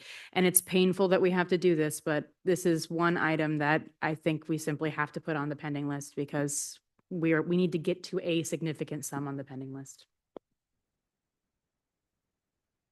I already spoke out of turn for my position on this, but I have to address Mr. Kelly and Mr. Brooks. If you want to talk about reductions of programming, you should be voting yes, because that is what this motion would do. It would allow us to have that discussion. There has been no vote that has said we're only talking about full closure. So I'll just make that point. Any other? Isn't that what the amendment that just passed did? The amendment expanded the range that we were considering so that we could next week talk about different funding amounts ranging from reduction of programs all the way through full closure. All right, I'll remove my objection. I think I'm more towards the other end though. We have a motion and we have objection. Ms. Wendell, will you call roll? Thank you, Chair Wall. On the motion to move item number 13, City Museum to the pending list at a range of 260,000 for reducing programming staff and hours to 480,000 for a full facility closure. Assemblymember Smith. Yes. Assemblymember Brooks. No. Assemblymember Steininger. Yes. Assemblymember Hall. No. Assemblymember Atkinson. Yes. Mayor Weldon. Yes. Assemblymember Hughes Candies. Yes. Assemblymember Kelly. Yes. Chair Wall. Yes. The motion as amended passes 7 ayes, 2 nays. I'm going to do a check of the body. We are at 9:10. We do shoot to get out by 9:30. I think we're required to get out by 10 unless we extend the meeting. The original intent was to basically now open it up for additional motions from the body. So if there are other things on this list that you want to move to the pending list, it would be your time to do so. We also have Eagle Crest on our agenda. So I'd take suggestions on how you guys want the rest of the, how we should prioritize our time for the next at least 50 minutes. Mayor Weldon, did you raise your hand? I think this next session is going to be quick, but I was actually raising my hand to make a motion. So people good just continuing to roll, knowing we may not get, we'll see where we get. Okay, keep rolling. All right, so I will take hands for motions. I see Mayor Weldon first. I move item 14 to the pending list.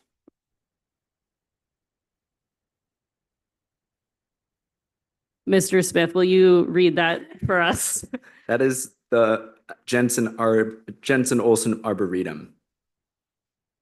Eliminating support. Do we have objections? Mr. Smith? Yeah, I'm just objecting to moving to the pending list.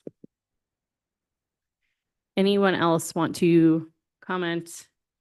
Ms. Hughes-Candy? I will speak in support. All right. We have a motion and we have objection. Ms. Wendell, will you call roll? Thank you. On the motion to move item number 14, eliminate general fund support for the Arboretum to the pending list. Mayor Weldon. Yes. Assemblymember Smith. No. Assemblymember Kelly. No. Assemblymember Hall. Yes. Assemblymember Atkinson. Yes. Assemblymember Hughes Scandies. Yes. Assemblymember Brooks. No. Assemblymember Steininger. Yes. Chair Wall. No. Motion passes 5 ayes, 4 nays.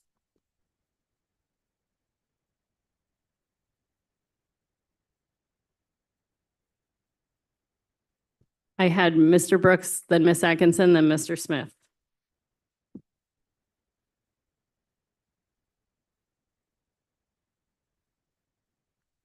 I'd like to move item number 21 to the pending list, only kind of switching. I'd like the description to be non-specific, reduce spending to the amount of $410,000. Mr. Smith. Thank you, Madam Chair. I would not be able to support that amount. At the same time, I know our goal is to just put ranges on there. So nowhere close to that. I am open to looking at considerably lower travel and training reductions. So if that were decreased, or if the range was 75 to 410, then I could support moving it to the pending list for consideration. Mr. Brooks, would you like to restate your motion? Absolutely. That sounds like a great idea. I move item number 21, reduction in travel and training for non-specific reduced spending from the range of 75,000 to 400,000. And Do we have objections? Mayor Weldon. I object. I think training is important. And I think the city manager has already done a lot of cutting. Ms. Hughes Scandies and Mr. Steininger. Thank you, Madam Chair. I'll speak in support of this. I don't know what that number might be, but again, looking at how we get there, having multiple pieces to move around, different permutations, I would be willing to entertain some level of cut to this, and it will all depend on the other choices that get made. Mr. Steininger. I'm gonna support this. I would not support this at the $410,000 level. I have a hard time supporting it at the $75,000 level. I do think it needs to move to the pending list. For those who couldn't hear, the mayor made a note that I think deserves being on the record. Is the manager made significant reductions in the budget already? That's one thing that we don't talk about much in these finance committee meetings that maybe we should be pointing to a lot more.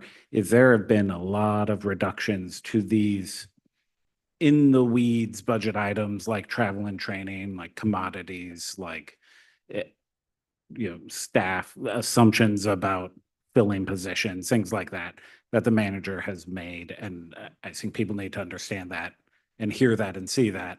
We should do a better job pointing it out. So thank you for mentioning it, Mayor Weldon. But I have a hard time at $75,000, but I do think it's a conversation that we need to continue having on the pending list. So I'll vote in support. Mr. Smith. Thank you, Madam Chair. And then we're moving a range, but we don't have to stay within that range. Of course, we can choose any number we want. So I know we're trying to keep it simple, but just want to make that note. Thank you. I will remove my objection. Mr. Brooks. thank you, Madam Chair. Just to lend further context, we had the manager give us a report on travel and training as a whole. There's 1.5 million annually allocated for travel and training. And out of that 1.5 million, 500,000 is not deemed as mandatory.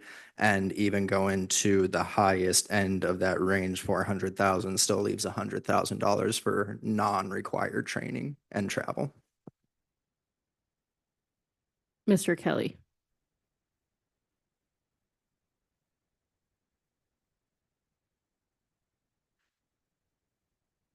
Never mind. Do we have objection? Did I, the mayor did object? Okay, I'm sorry, I was just trying to pay attention. It's okay.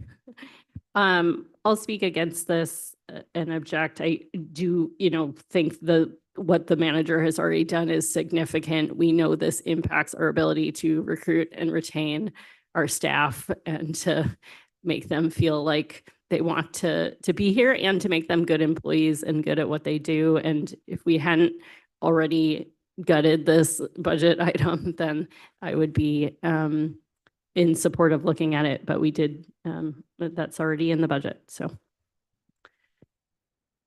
Mr. Kelly.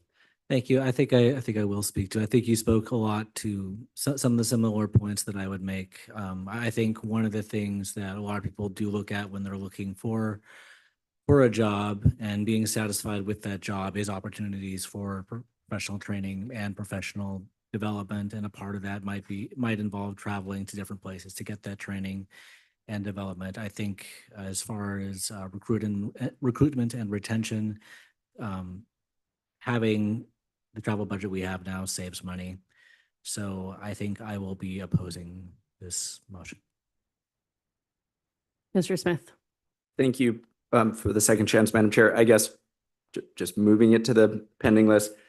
From what I saw for the last 3 years, the total sum of travel and training lapsed about $400,000 a year. So I think a reduction, it shows that we're trying to do the work to reduce spending. I understand, and I hope the manager and staff can manage it in a way that it is not extremely detrimental to staff travel, to training especially, but I do feel like it should at least be out there for consideration. Thanks. All right, we have a motion and we have objection. Ms. Wendell. Thank you, Chair Wall. On the motion to move item number 21, non-specific travel and training, reduce spending in the range of 75,000 to 410,000. Assemblymember Brooks. Yes. Mayor Weldon. Assemblymember Smith. Yes. Assemblymember Kelly. No. Assemblymember Hall. Yes. Assemblymember Atkinson. No. Assemblymember Hughes Scandies. Yes. Assemblymember Steininger. Yes. Chair Wall. No. Motion passes 5 ayes, 4 nays. All right, I had Ms. Atkinson on my list next for a motion. Thank you, Madam Chair. I would move item 20, which is the direction of the implementation of the 3340B pharmaceutical program, to the pending list. Any objection? Mayor Weldon. Ms. Hall. Could staff just explain exactly what this would mean for, I thought this was ultimately going to be a program that in the long run would save us money, generate some revenue over at the hospital. So I don't quite understand what this does. Thank you, Assemblymember Hall. I believe the intent of this being on the general fund revenue generation list is to have the assembly direct the hospital to A, do the things that they need to do to implement the program, and B, return the savings to the risk fund, which houses the health benefits, which would provide a general fund benefit as well as a benefit to all of the employees and all of the funds covered within our health plan. And I think the specific direction that would perhaps be looked for from this body is that direction to the hospital to ensure that savings comes back to the risk fund and not just be a revenue generation for the hospital alone. Would it have impact on this FY27 budget? Sorry, Ms. Atkinson. Thank you, Madam Chair. In initial discussions with staff, first bringing this up, it was thought that maybe this could be an FY27 item. I think after further looks, it's unlikely. But when I spoke to staff, I got the distinct impression that though this is something that Bartlett has been working on, clear direction from the assembly that this is something we would like to prioritize could really help move that along. And it is something that could see significant savings in future years. With that in mind, can I make a suggestion that instead of sending it to the pending list, we just direct staff to bring us back movement forward at a future finance committee meeting? I'll make that amendment to my motion. Any objections to that amendment? Any objections to that motion? Seeing none, that's so moved. I know that's helpful to set that direction. So thank you. Mr. Smith, I had you on my list for a motion if you haven't, if your item hasn't come up yet. I was going to move item 19, but I see it failed to move at previous meeting. I would move item 19, Affordable Housing Fund contribution reduction from 50,000 to 250,000 to the pending list. I can speak to it really quick. Go ahead. Obviously, affordable housing is a critical thing. We are also needing to have some amount of fund balance.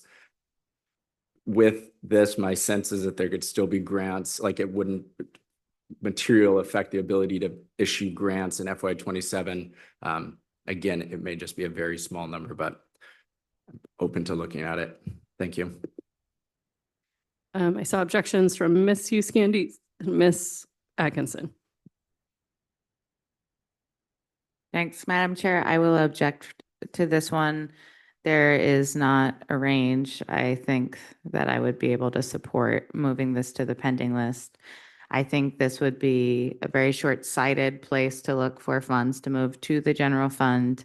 And then as I look above and see what has failed already thus far in terms of areas where we could make reductions or areas where we could find revenue, I know that that certainly strengthens my feeling that this is not the place to look. If we are not willing to look in other places, we should certainly not be willing to look in those places that have the ability to move the needle on so many of our solving so many community issues, which we know that's why we've been putting so much time, resource, and energy into affordable housing. So I would object.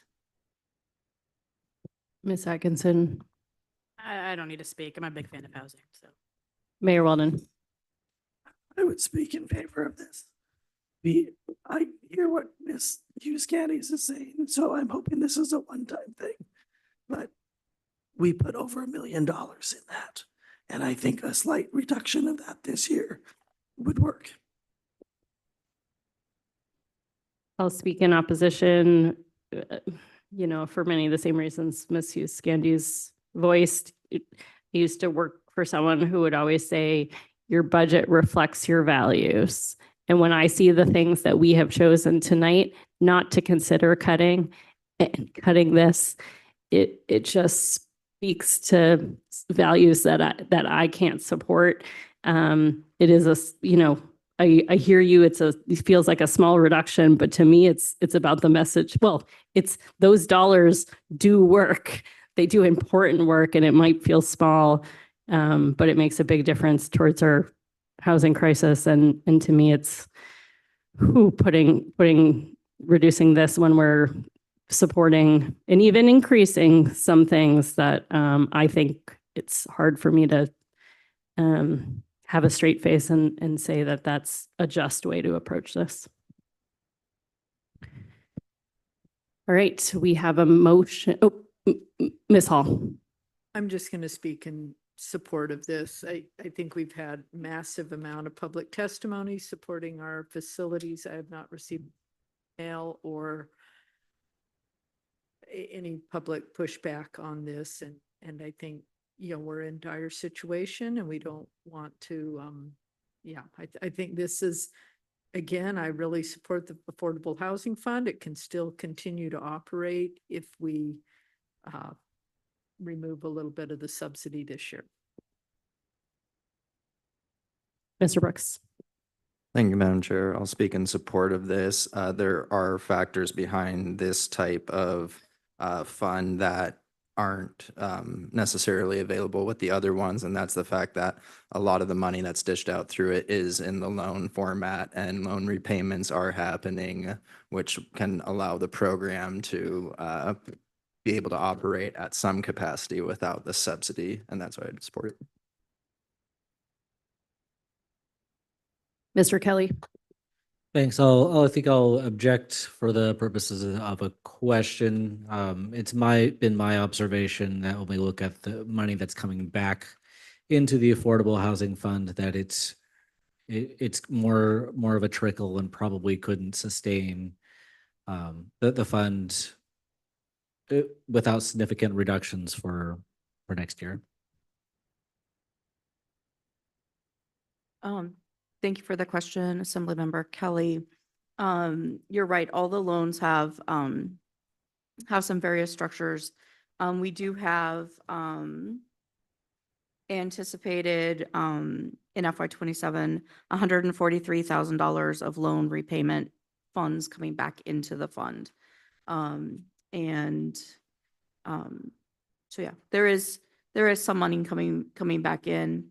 That's certainly significantly less than in 25. There was $3.4 million expended for the grants and loan program. Thank you. I think I will maintain my objection. I've seen a lot of good work, even just in my own neighborhood, that the affordable housing is actually bringing. For example, my teacher is actually, or my kid's teacher is actually now one of my neighbors. I think bringing more housing to Juneau is a very slow process, but it's also a very necessary process. We're already in a housing crisis. I think that's about to be exacerbated as we bring more people into this town. And so I support any reductions to the Affordable Housing Fund at this time. All right, we have a motion and we have objection. Ms. Wendell, will you call roll? Thank you. On the motion to move item number 19, Affordable Housing Fund contribution reduction in the range of $50,000 to $250,000 to the pending list. Assemblymember Smith. Yes. Assemblymember Hughes Scandies. No. Assemblymember Kelly. No. Assemblymember Hall. Yes. Assemblymember Atkinson. No. Mayor Walden. Yes. Assemblymember Brooks. Yes. Assemblymember Seininger. Yes. Chair Wall. No. Motion passes 5 ayes, 4 nays. Mayor Weldon.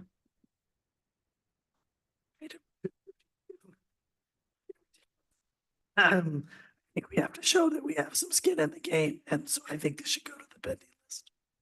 Mayor Weldon, can you repeat the item number, please? 32. That's the CBJ administration eliminating half of an FTE of administrative support with $50,000 estimated operating savings. Any objections? Mr. Kelly. Thank you. I guess I would want to know more from staff about what this would represent. Okay. We have gotten a lot of memos, and so we're trying not to shame each other for not remembering memos, because I did it the other night and I've also forgotten things. So there is a memo, but staff, please give us a summary too. Thanks. Through the chair. Ms. Kester is still with us. She provided a great memo last week with respect to this question. And if she's ready to speak, I'm happy to stop. Thank you. the administrative staff in the administration department, which is everyone from clerks to IT to the manager's office, provide administrative support for those departments, but also for the manager's office and the assembly. So a part-time reduction would just reduce that amount of responsiveness for answering phone calls, scheduling, responding to the public, and those types of things. Is it a reduction that we would be able to absorb? Absolutely. But like any reduction in staff, it reduces our ability to be as nimble and responsive. But it is something that we could absorb. Thank you. And I do remember this memo now, so I apologize. I'll remove my objection. Ms. Hughes Candies. Oh, I'm going to object. I feel like we have done a good job up until this very motion of recognizing that we want to be looking at true service reductions and not just picking things that we think, the public might say, well, you should cut overhead. And to me, this is what that is. We will feel it. The public will feel it. It just doesn't make sense to me. Thanks. All right, Ms. Mendel, we have a motion and we have objection. Thank you, Chair Wall. On the motion to move item number 32, eliminate 0.5 FTE of administrative support in the CBJ Administration Department to the pending list. Mayor Walden. Yes. Assemblymember Smith. Yes. Assemblymember Kelly. No. Assemblymember Hall. Yes. Assemblymember Atkinson. No. Assemblymember Hughes Candies. Yes. Assemblymember Brooks. Yes. Assemblymember Steininger. Yes. Chair Wall. No. Motion passes 6 ayes, 3 nays.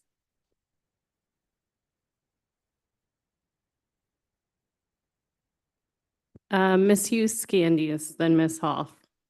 Thank you, Madam Chair. I would move item 28, Bartlett, eliminate general fund subsidy, $200,000 operating. Putting this in the pending list, putting it on the table, putting it as an option. Not gonna try to convince everybody tonight that it's the right thing to do. But I would like to put that in the consideration, given our other choices we've made. I think it's worth taking a look at. Any objections? Seeing none, that is so moved. Ms. Hall. I would like to move item number 30 to reduce the general fund funding for the accessory dwelling unit grants, $100,000. It's my understanding that that hasn't been heavily utilized, so I think this would be a fairly easy one to consider. Ms. Hughes Candies. Thank you, Madam Chair. I will object to this one. I will note just for funsies, over in Lands Committee, we're working on ways to make that grant program be utilized more heavily. I have talked with staff about some different ideas that the committee might look at. But that's just a side note. More importantly, I'm going to object to this because, again, I will say that I think this is a very small dollar amount. But if we are looking for cutting the work that we are doing on housing as a place to save funds while we maintain other services, we are looking in the wrong places and we are cutting off our nose, in my opinion, because if we do not keep up momentum on housing, then we are in real danger of not maintaining a vital community. We talked about some of the Parks and Rec facilities about being places that make people choose here and make people stay here. People also can't come here if there is not housing. People cannot hire workers if there is not housing. And what's lurking ominously way back to the side of my brain is a Coast Guard cutter that is going to require a bunch of housing. And I say that just because I think all of our housing, we should, if we weren't dealing with the flood and we weren't dealing with this revenue issue, we would be going full bore on housing even more than we are. So for that reason, and for the reason that Ms. Wall stated earlier about the sum total of these being a reflection of the budget, or of sum total being a reflection of your values, I will object. Mayor Weldon. I'll speak in support just because I want to know more about this. Doesn't mean I'll vote for it at the time.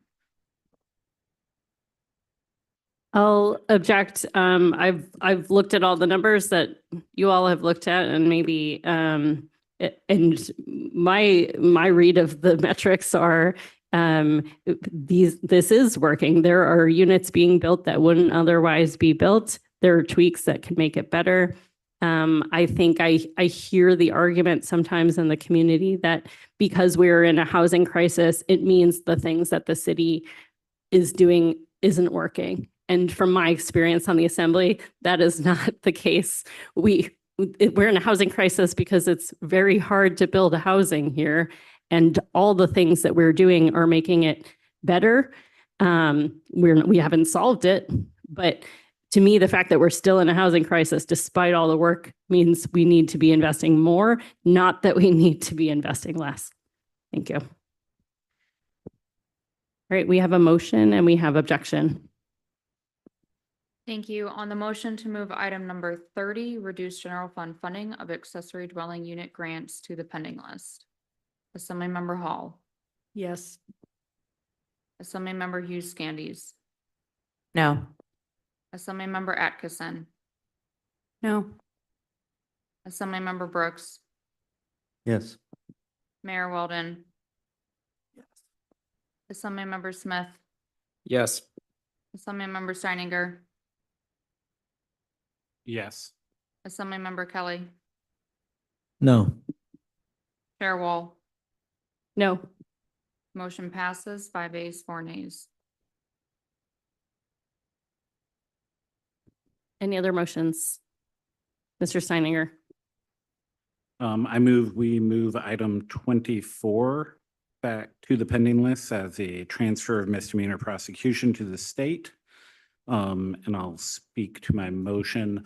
This is one of the few items on the list, maybe the only item on the list, that if we stop paying for it, someone else will. I have talked about this issue with some of my colleagues at the state level that are also state budget individuals. They refer to this as a $1 million gift from the city and borough of Juneau to the state, because it is costs that the state otherwise should be incurring that we're choosing to pay. At this reduction level, we would retain funding in the city budget to pay for the cost of the prosecutor and support staff. So we would be able to pay the state for the prosecutor. This just represents the cost of public defense, which would then be done by OPM PD at the state, and the cost of housing misdemeanants at Lemon Creek Correctional Facility, which is the state's own correctional facility here in Juneau. We would still control the ability to ensure that Department of Law had a prosecutor, because we would be paying the bill for that prosecutor. It may reduce some of our control over how that prosecution happens, but it wouldn't actually eliminate misdemeanor prosecution within Juneau. It's one of the few places that we can cut $1 million out of the budget and see minimal impact at a community level. So I urge consideration of this and to think about it and put it on the pending list for future conversation. Ms. Atkinson. Thank you, Madam Chair. I appreciate looking for a place to offload to the state because we know they offload to us all the time. But I just have to fundamentally disagree with previous speaker. I don't think it's a we may lose control. We will lose control of a lot of what we do, and it's important, high impact stuff. And we do differ from the state in what we choose to prosecute a lot of the time. We've seen that earlier. I think last year we saw that. This would be $1 million that would not increase in the state's budget. We would be $1 million that goes away for resources here in Juneau. It's not $1 million that we would see an increase in the state budget. I guarantee you that would not happen. It would be a service reduction, and it's not really passing anything along to the state. It is just us losing something that the state will fail to do. I will also note that and some discussions with city staff, I'm not entirely sure this would in the long run result in savings. There are other factors at play with the state that may end up negating these savings. I would encourage people to talk to staff about that. But I'm really, really against this, and I appreciate, like I said, trying to offload to the state, but I don't think would do that.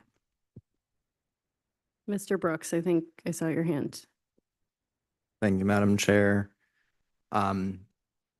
I appreciate also the looking for savings and especially substantial savings, but there's a really strong sentiment from a lot of communities members already that enough isn't done when it comes to crimes within our community. And it's definitely not a result of the desire, will, or capabilities of our municipal staff. I have no problem placing that a lot more on the state for the defund. So if we go, full state control of that and people think that things aren't being addressed now, I have a feeling that they'll be in even worse condition if we went to that. And there's also supposed to be a good separation or a clearly defined separation for the autonomy of a municipality compared to the state. And I know it's kind of hard to do when we're in the capital city. There's definitely that dynamic that plays into it, but we operate in different ways. We have different needs, even though we're sharing the same place. So I have full faith and confidence in our law department, and I feel like they provide a far better service to our community and care for it in ways that the state just wouldn't be able to do. Mayor Weldon. I object for reasons already stated. Mr. Kelly.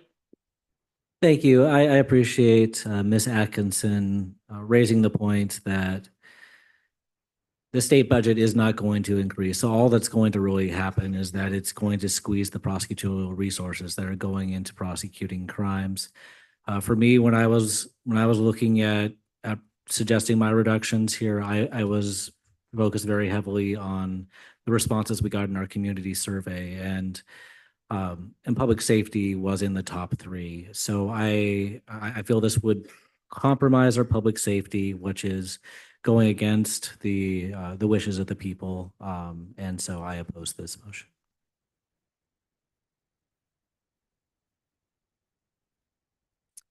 Anyone else want to speak? Ms. Hughes-Candies. Thank you, Madam Chair. I feel like I'm buzzing in to say, I don't know. I really very much appreciate Mr. Steiniger bringing this forward.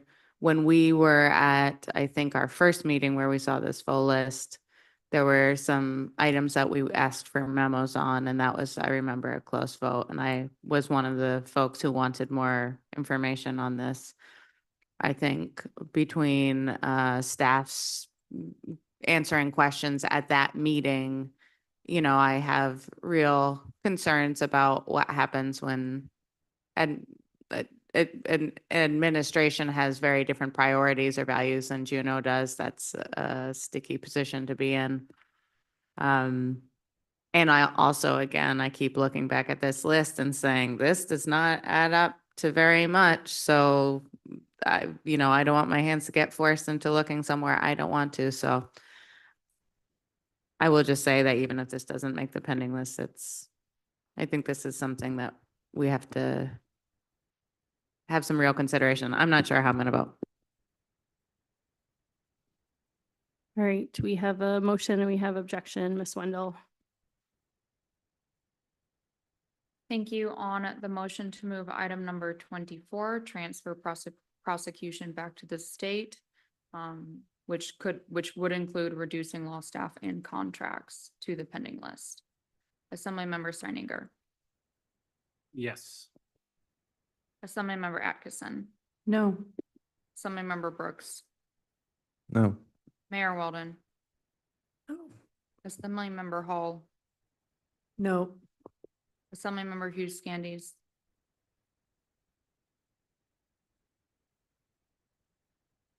No. Assemblymember Smith, Yes. Assemblymember Kelly, No. Chair Wall. No. Motion fails to a 7 ayes.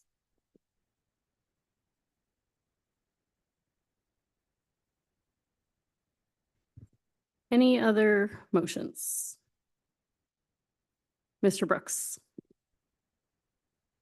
I move item 22, and I'd like to change the range from 75,000 to 600,000. Landscaping reduction. 75,000 to 600,000, so we said. Any objections? Mr. Kelly? Thank you. I would object very strongly to the $600,000 range. When I had discussions with the staff about this item, it came to my attention that this landscaping budget is also used for inspection of our parks and playgrounds. And that if that amount were to be considered and it were to pass, that we would not be able to afford to inspect our parks and playgrounds, which means we would have to close them. So I would object to that range. Mayor Weldon? I would object also. It's not just making it look nice, because that's not what a lot of this budget does, but it's also keeping the fields and everything in good condition and becomes a safety factor. Mr. Brooks? Thank you. Just to add a little context to what it might look like on that higher end of things, there's just a little over 22 full-time employees within the landscaping and park maintenance, and a good portion of those are seasonal employees. We'd be looking at a reduction of 6 to 8 employees on the high end of that. And so that would be from 22 to 14 or 16. Ms. Hughes Candies? Thanks, Madam Chair. I'll speak in support of this. I'm certainly just moving it to the pending list at this point. Again, looking for places that we will find some numbers if folks don't agree on other things. Mr. Kelly? I would move to amend the range down from 600,000 to be between 75,000 to 150,000. Mr. Kelly, I can't stop you from making that motion, but we have through this whole All night right, decided that's not fine. to. I'll withdraw. Thank you. Just because we're getting close to the end. If you want a smaller number, you still get to talk about that smaller number next week. Okay, we have a motion and we have an objection. Ms. Wendell, will you call roll? Thank you, Chair Wall. On the motion to move item number 22, landscape reductions in the range of $75,000 to $600,000 to the pending list. Assemblymember Brooks, Yes. Assemblymember Kelly, No. Assemblymember Smith, Yes. Assemblymember Hall, Nope. Assemblymember Atkinson, Yes. Mayor Weldon, Assemblymember Hughes Scandies, Yes. Assemblymember Steininger, Yes. Chair Wall. Yes. Motion passes 6 ayes, 3 nays. Mr. Smith, do you have your hand raised? I was just noting the time, but maybe we'll see if anyone else wants to offer Yeah, something. let's see, let's see if anyone else has anything and then we can decide what to do. Okay, nothing else on that. The last thing here is Eagle Crest. I guess I'm of two minds right now. In some ways, Eagle Crest is very similar to all the work we just did, and maybe it's as simple as a motion, but I just feel like it'll probably be a lot of discussion and there's weird number of things that we all have to understand. We got people in the audience who have been waiting for this conversation. What do people want to do? Extend the meeting or push this till next meeting? Would you like me to try and motion Yeah, to see how people please, go? 'cause Very we- good. I move to extend the meeting until 10:20. Any objections? Seeing none, that is so moved. Would people like a 5-minute break, 2-minute break, quick break as you can? So take care of yourself. Come into this conversation refreshed.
All right, I am bringing us back. We are at agenda topic 4, Eagle Crest budget amendments. Ms. Flick, do you want to kick us off here?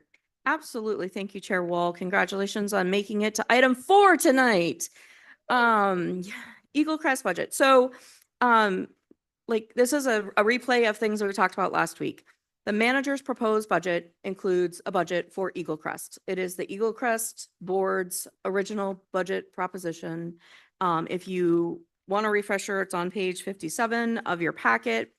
It includes 40.9 FTEs. It includes a decrease or a deficit of $2.7 million in FY27. If you do nothing tonight and nothing next week, that would be what's included in the manager's proposed budget. Along with the legislation that you've all been getting, there is a resolution to increase the restricted budget reserve so that we can fully restrict what would be needed, which is a total of $5,352,900. That requires that resolution 4040 that you've been seeing of $2.3 million. So if you do nothing, that's what we do. We move forward the manager's proposed budget. Eagle Crest prepared for you on page 58 of your packet a couple of alternate scenarios which were presented a couple meetings ago. And so those are also in your packet for reference. As you're thinking about any potential changes to the Eagle Crest budget, think about like, do you want to change the expense authority? Do you want to specifically request service reductions? Do you, any changes that might be made to services would likely have an impact on the revenue. So there'd have to be kind of a correlation of those things. In your memo, you've got information about the fund balance and the requirement to have a reserve in place if we're going to operate at a deficit. And there's also just a note about the difference between a subsidy and the fund balance and running at a deficit. So you don't have much time. I will stop talking, but you have a range of options on your plate of doing nothing and letting the manager's proposed budget flow through, or adjusting the budget through motions that you might want to consider. Questions before we start moving things?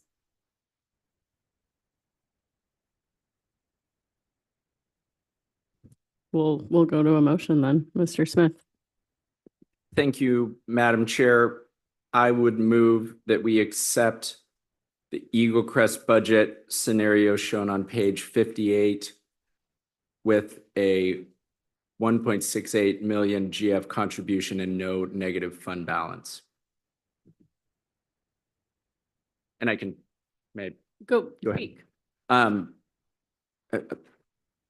We know the precarious position that Eagle Crest is in. We know the precarious budget position that the city is in. There have been significant changes on the outlook and some possible developments at Eagle Crest this year. What I believe this number represents is giving Eagle Crest a chance to operate decently well. It's not their full budget. You know, we have increased wages in the past, good things. We have done good things, but they just need more support. And I believe we need to support them so we don't go into a revenue death spiral and people stop buying passes and they can't staff and collapsing Eagle Crest. This seems like a way forward for this year. And allowing, the conversations that I think we also need to discuss very soon and move forward and provide direction or whatever on more summer operations, possible different type of ownership and operations at Eagle Crest. But those things will take time without a decent, this extra bit of support for this year. I have major concerns about Eagle Crest just collapsing. So that is why I'm offering this motion. Thank you. Any objections? Ms. Hughes Candies. Thanks, Madam Chair. I will object to that. I am thinking about what I want to communicate and we have the limited amount of time we have tonight, where we are tonight, what we've gone through so far versus potential alternative motions we could make, which I suppose are still out there for next week. I expected having Eagle Crest in the agenda after the budget, what's the word I want? The service reductions. I expected that we would have passed more potential service reductions. And so then I was really wondering how we were going to justify this amongst service reductions. We have not passed service reductions primarily. Most of the big ones we did not. Doesn't mean couldn't still happen next week, but so far, no big numbers really. Some potentially big numbers if you add up some of those ranges. I think what I am struggling with when I look at this budget, even knowing that this is, I think it was described as an austerity budget that is just going to allow them to get to where, buy them time and make it through, like you said, not go into a death spiral. I don't know how we do this and do everything else that we just said. Again, I know I can't predict the future, but if we don't make any other big decisions and we choose this, I am just struggling because I feel like I'm looking at different numbers in a way, just a different set of numbers than maybe some of you are, is how it feels. So I'm trying to get to where I understand where the body is coming from and contribute in a way that's positive. Like even with our revenue, I don't feel like there's a lot of, well, I'll leave that there. But I guess I'm objecting at this point, and maybe it would be helpful to hear others, but it's hard for me to reconcile how we're going to afford to do this and all the other things. So just on the face of it, I'm objecting, not because it brings me any happiness, but I don't know how we afford this. So I'll stop. Mayor Weldon. I will try to speak in favor of this, and I'm really sorry I don't have a voice because everybody knows I'm a fan of Eagle Crest. I think we have some time between now and then to see if we can find some funding beside general fund. If we haven't done enough reductions or made enough revenue, then I would certainly be looking at a couple CIPs just to give them a fighting chance for one more year. Mr. Steininger. So I'm going to speak in support of this. And I want to point out that this isn't not a significant reduction. To frame that we need to keep this reduction on the table or to keep a further reduction to Eagle Crest on the table because we didn't take enough actions earlier. We didn't take action to put on the pending list closing other recreation facilities. But this action here is cutting well over half of the general fund support from the proposed budget from Eagle Crest. And I know it's listed here as a negative fund balance, but that's general fund support. I mean, it's coming out of the restricted budget reserve, the way the manager's budget is written. But the only reason that was in the restricted budget reserve was because we had planned to build a gondola that was going to generate all this revenue and that was going to kind of save the day. That's no longer the truth. We've chosen a different path from that. And so now all of that negative fund balance in the budget, that's general fund support. It is not a restricted budget reserve that ever could get paid back. So compared to what they came in with, which wasn't even a status quo budget, it already had reductions from what they had last year. Granted, modest reductions, but reductions nevertheless. This is nearly 60%, 55% budget reduction from the initial proposal. And that's more significant already than any of the other reductions that we approved or moved to the pending list this evening. So I want to speak in support of this because it is a fairly significant reduction in the budget that we're putting forward.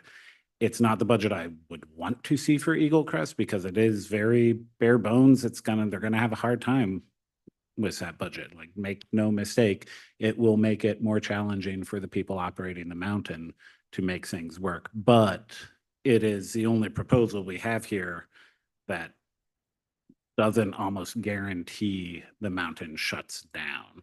You know, it's the only proposal that gives us a chance of actually operating next year and bridging the gap to figure out what we do with Eagle Crest in the future. And so I want to speak in support of it. I have all sorts of other things I can say, but it's late. Ms. Hall. Yeah, I'll briefly speak in support as well. One thing we haven't talked about with Eagle Crest that we don't see with our other facilities is the value to the overall economy, with folks coming to town, buying equipment, buying gear at Borderline, shopping in our stores, staying in our hotels, and going up to the mountain. We had a huge boost of folks coming in March. No snow down south.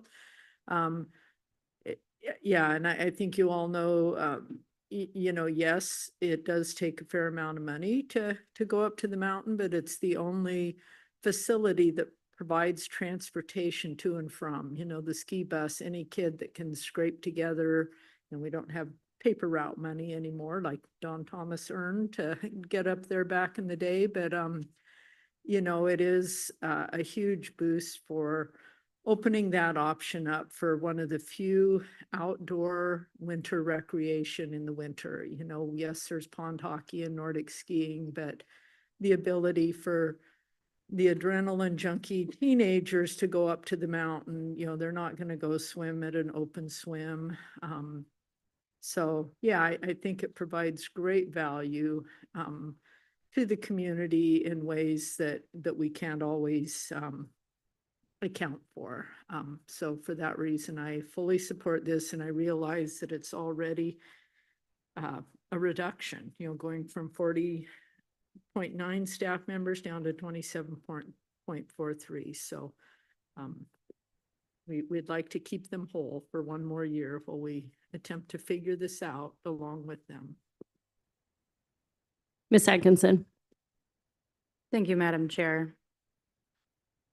I think I can come around to supporting this, but and only because it is a significant cut in the Eagle Crest budget, and because I don't particularly want to spend $930,000 for the mountain to close.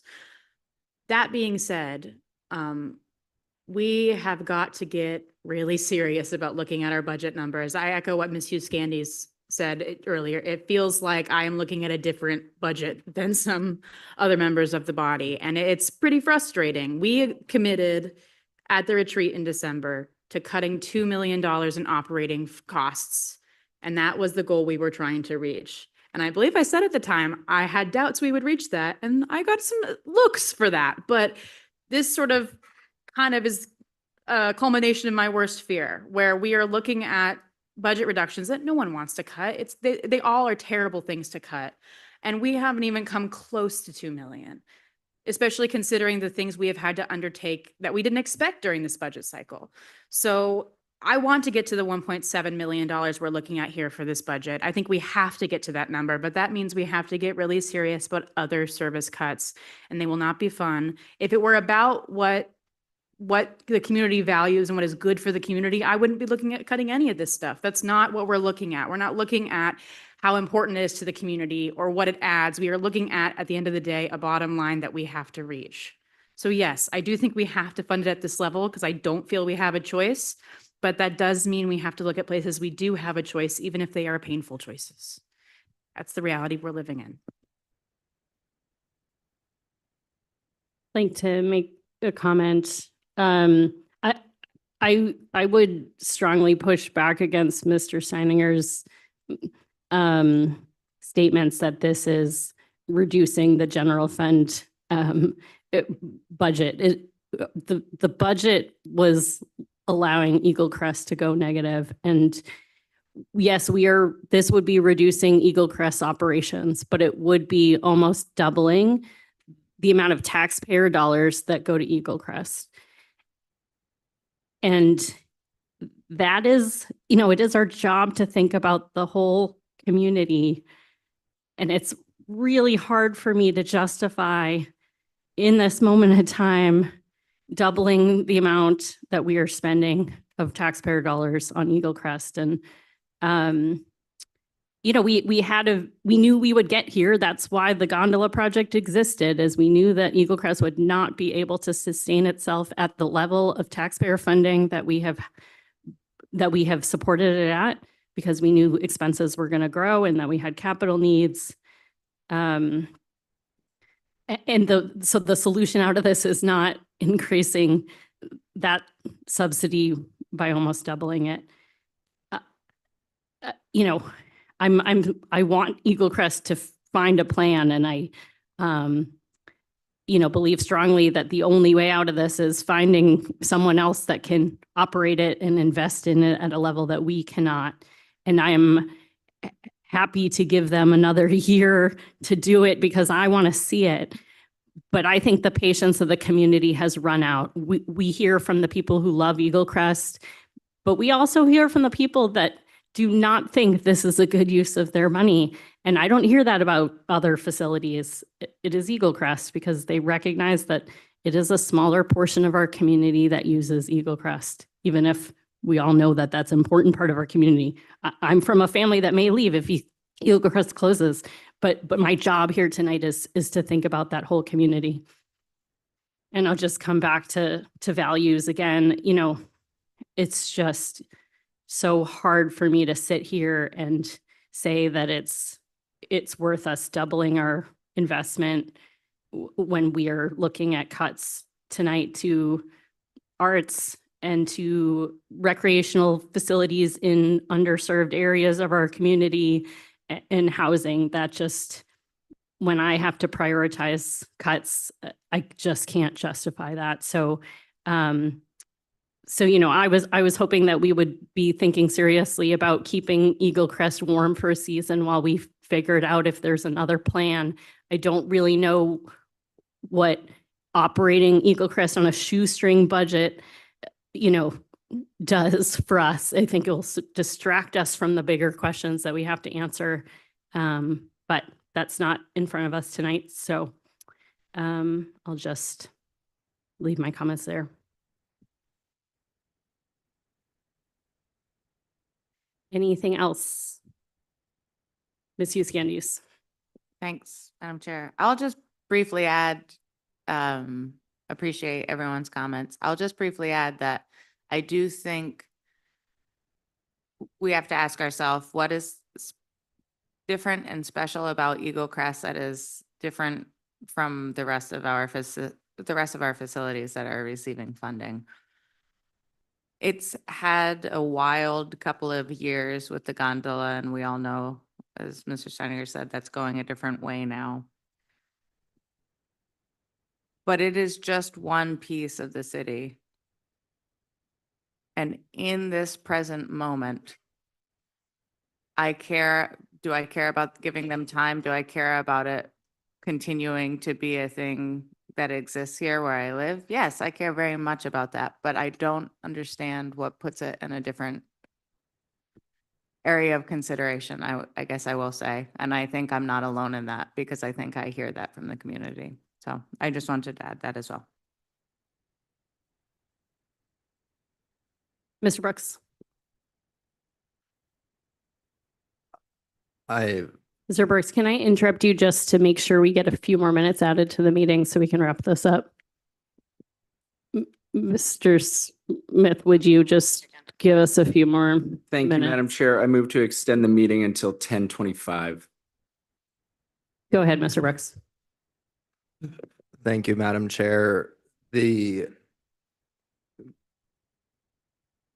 reason I am supportive of this, and the thing that I think that, one of the many things that sets Eagle Crest apart from some of the other facilities is just the the sentiment is a lot stronger and a lot further carrying. We got second in the entire country for a ski resort voted by people in a very, very popular magazine. That's wildly impressive. And that's something that we haven't witnessed at other recreating facilities. So it's a pretty big deal. And, that wasn't too long ago. And I feel like it's not impossible for us to get there again and even go beyond that.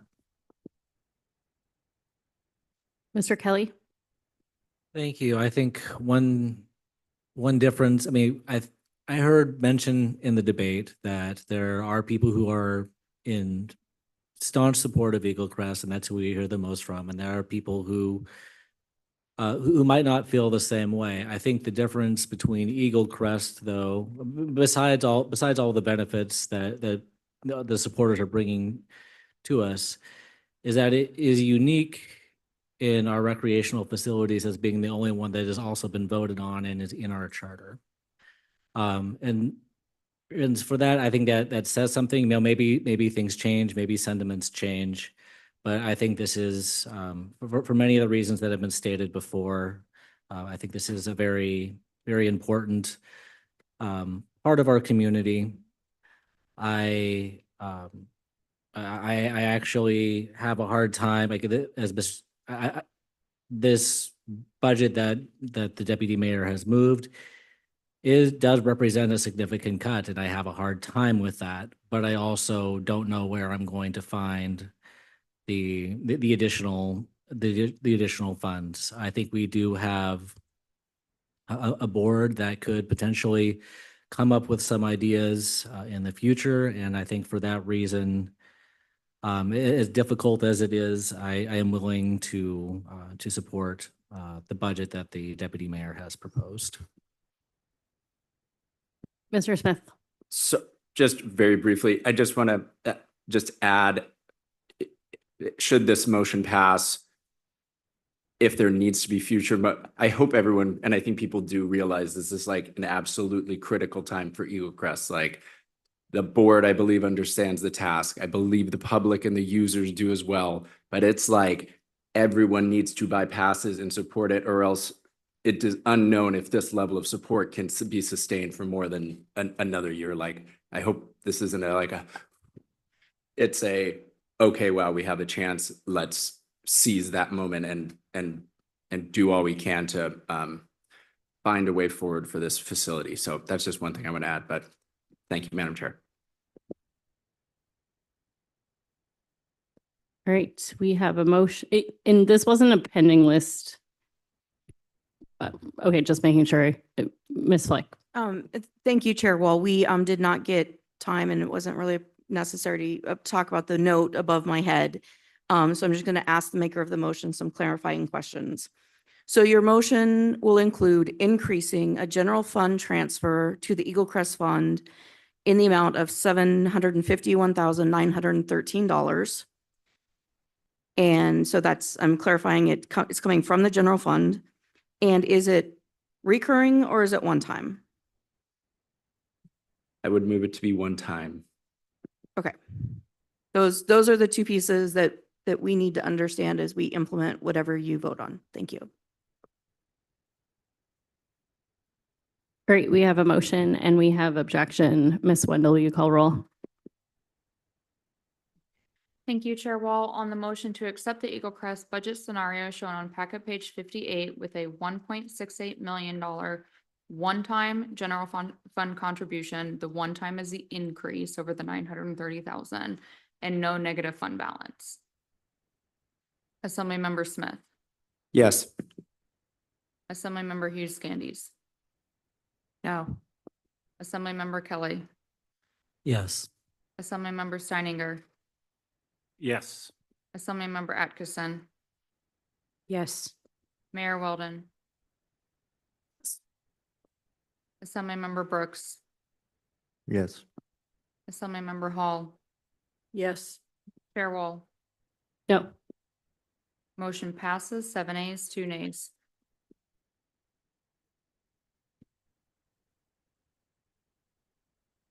All right. that brings us to information only. Ms. Flick, in the 2 minutes we have, anything on these 3 items that you want to highlight for us? Yes, Madam Chair. So we will update the pending list for the items that you all moved today. Your fund balance can now be updated to a projected FY27 ending fund balance of negative $1,736,976. And we're meeting next week and we will have dinner next week. Thank you. All right. Next meeting, Nate, is next Wednesday at 5:30. With that, we are adjourned.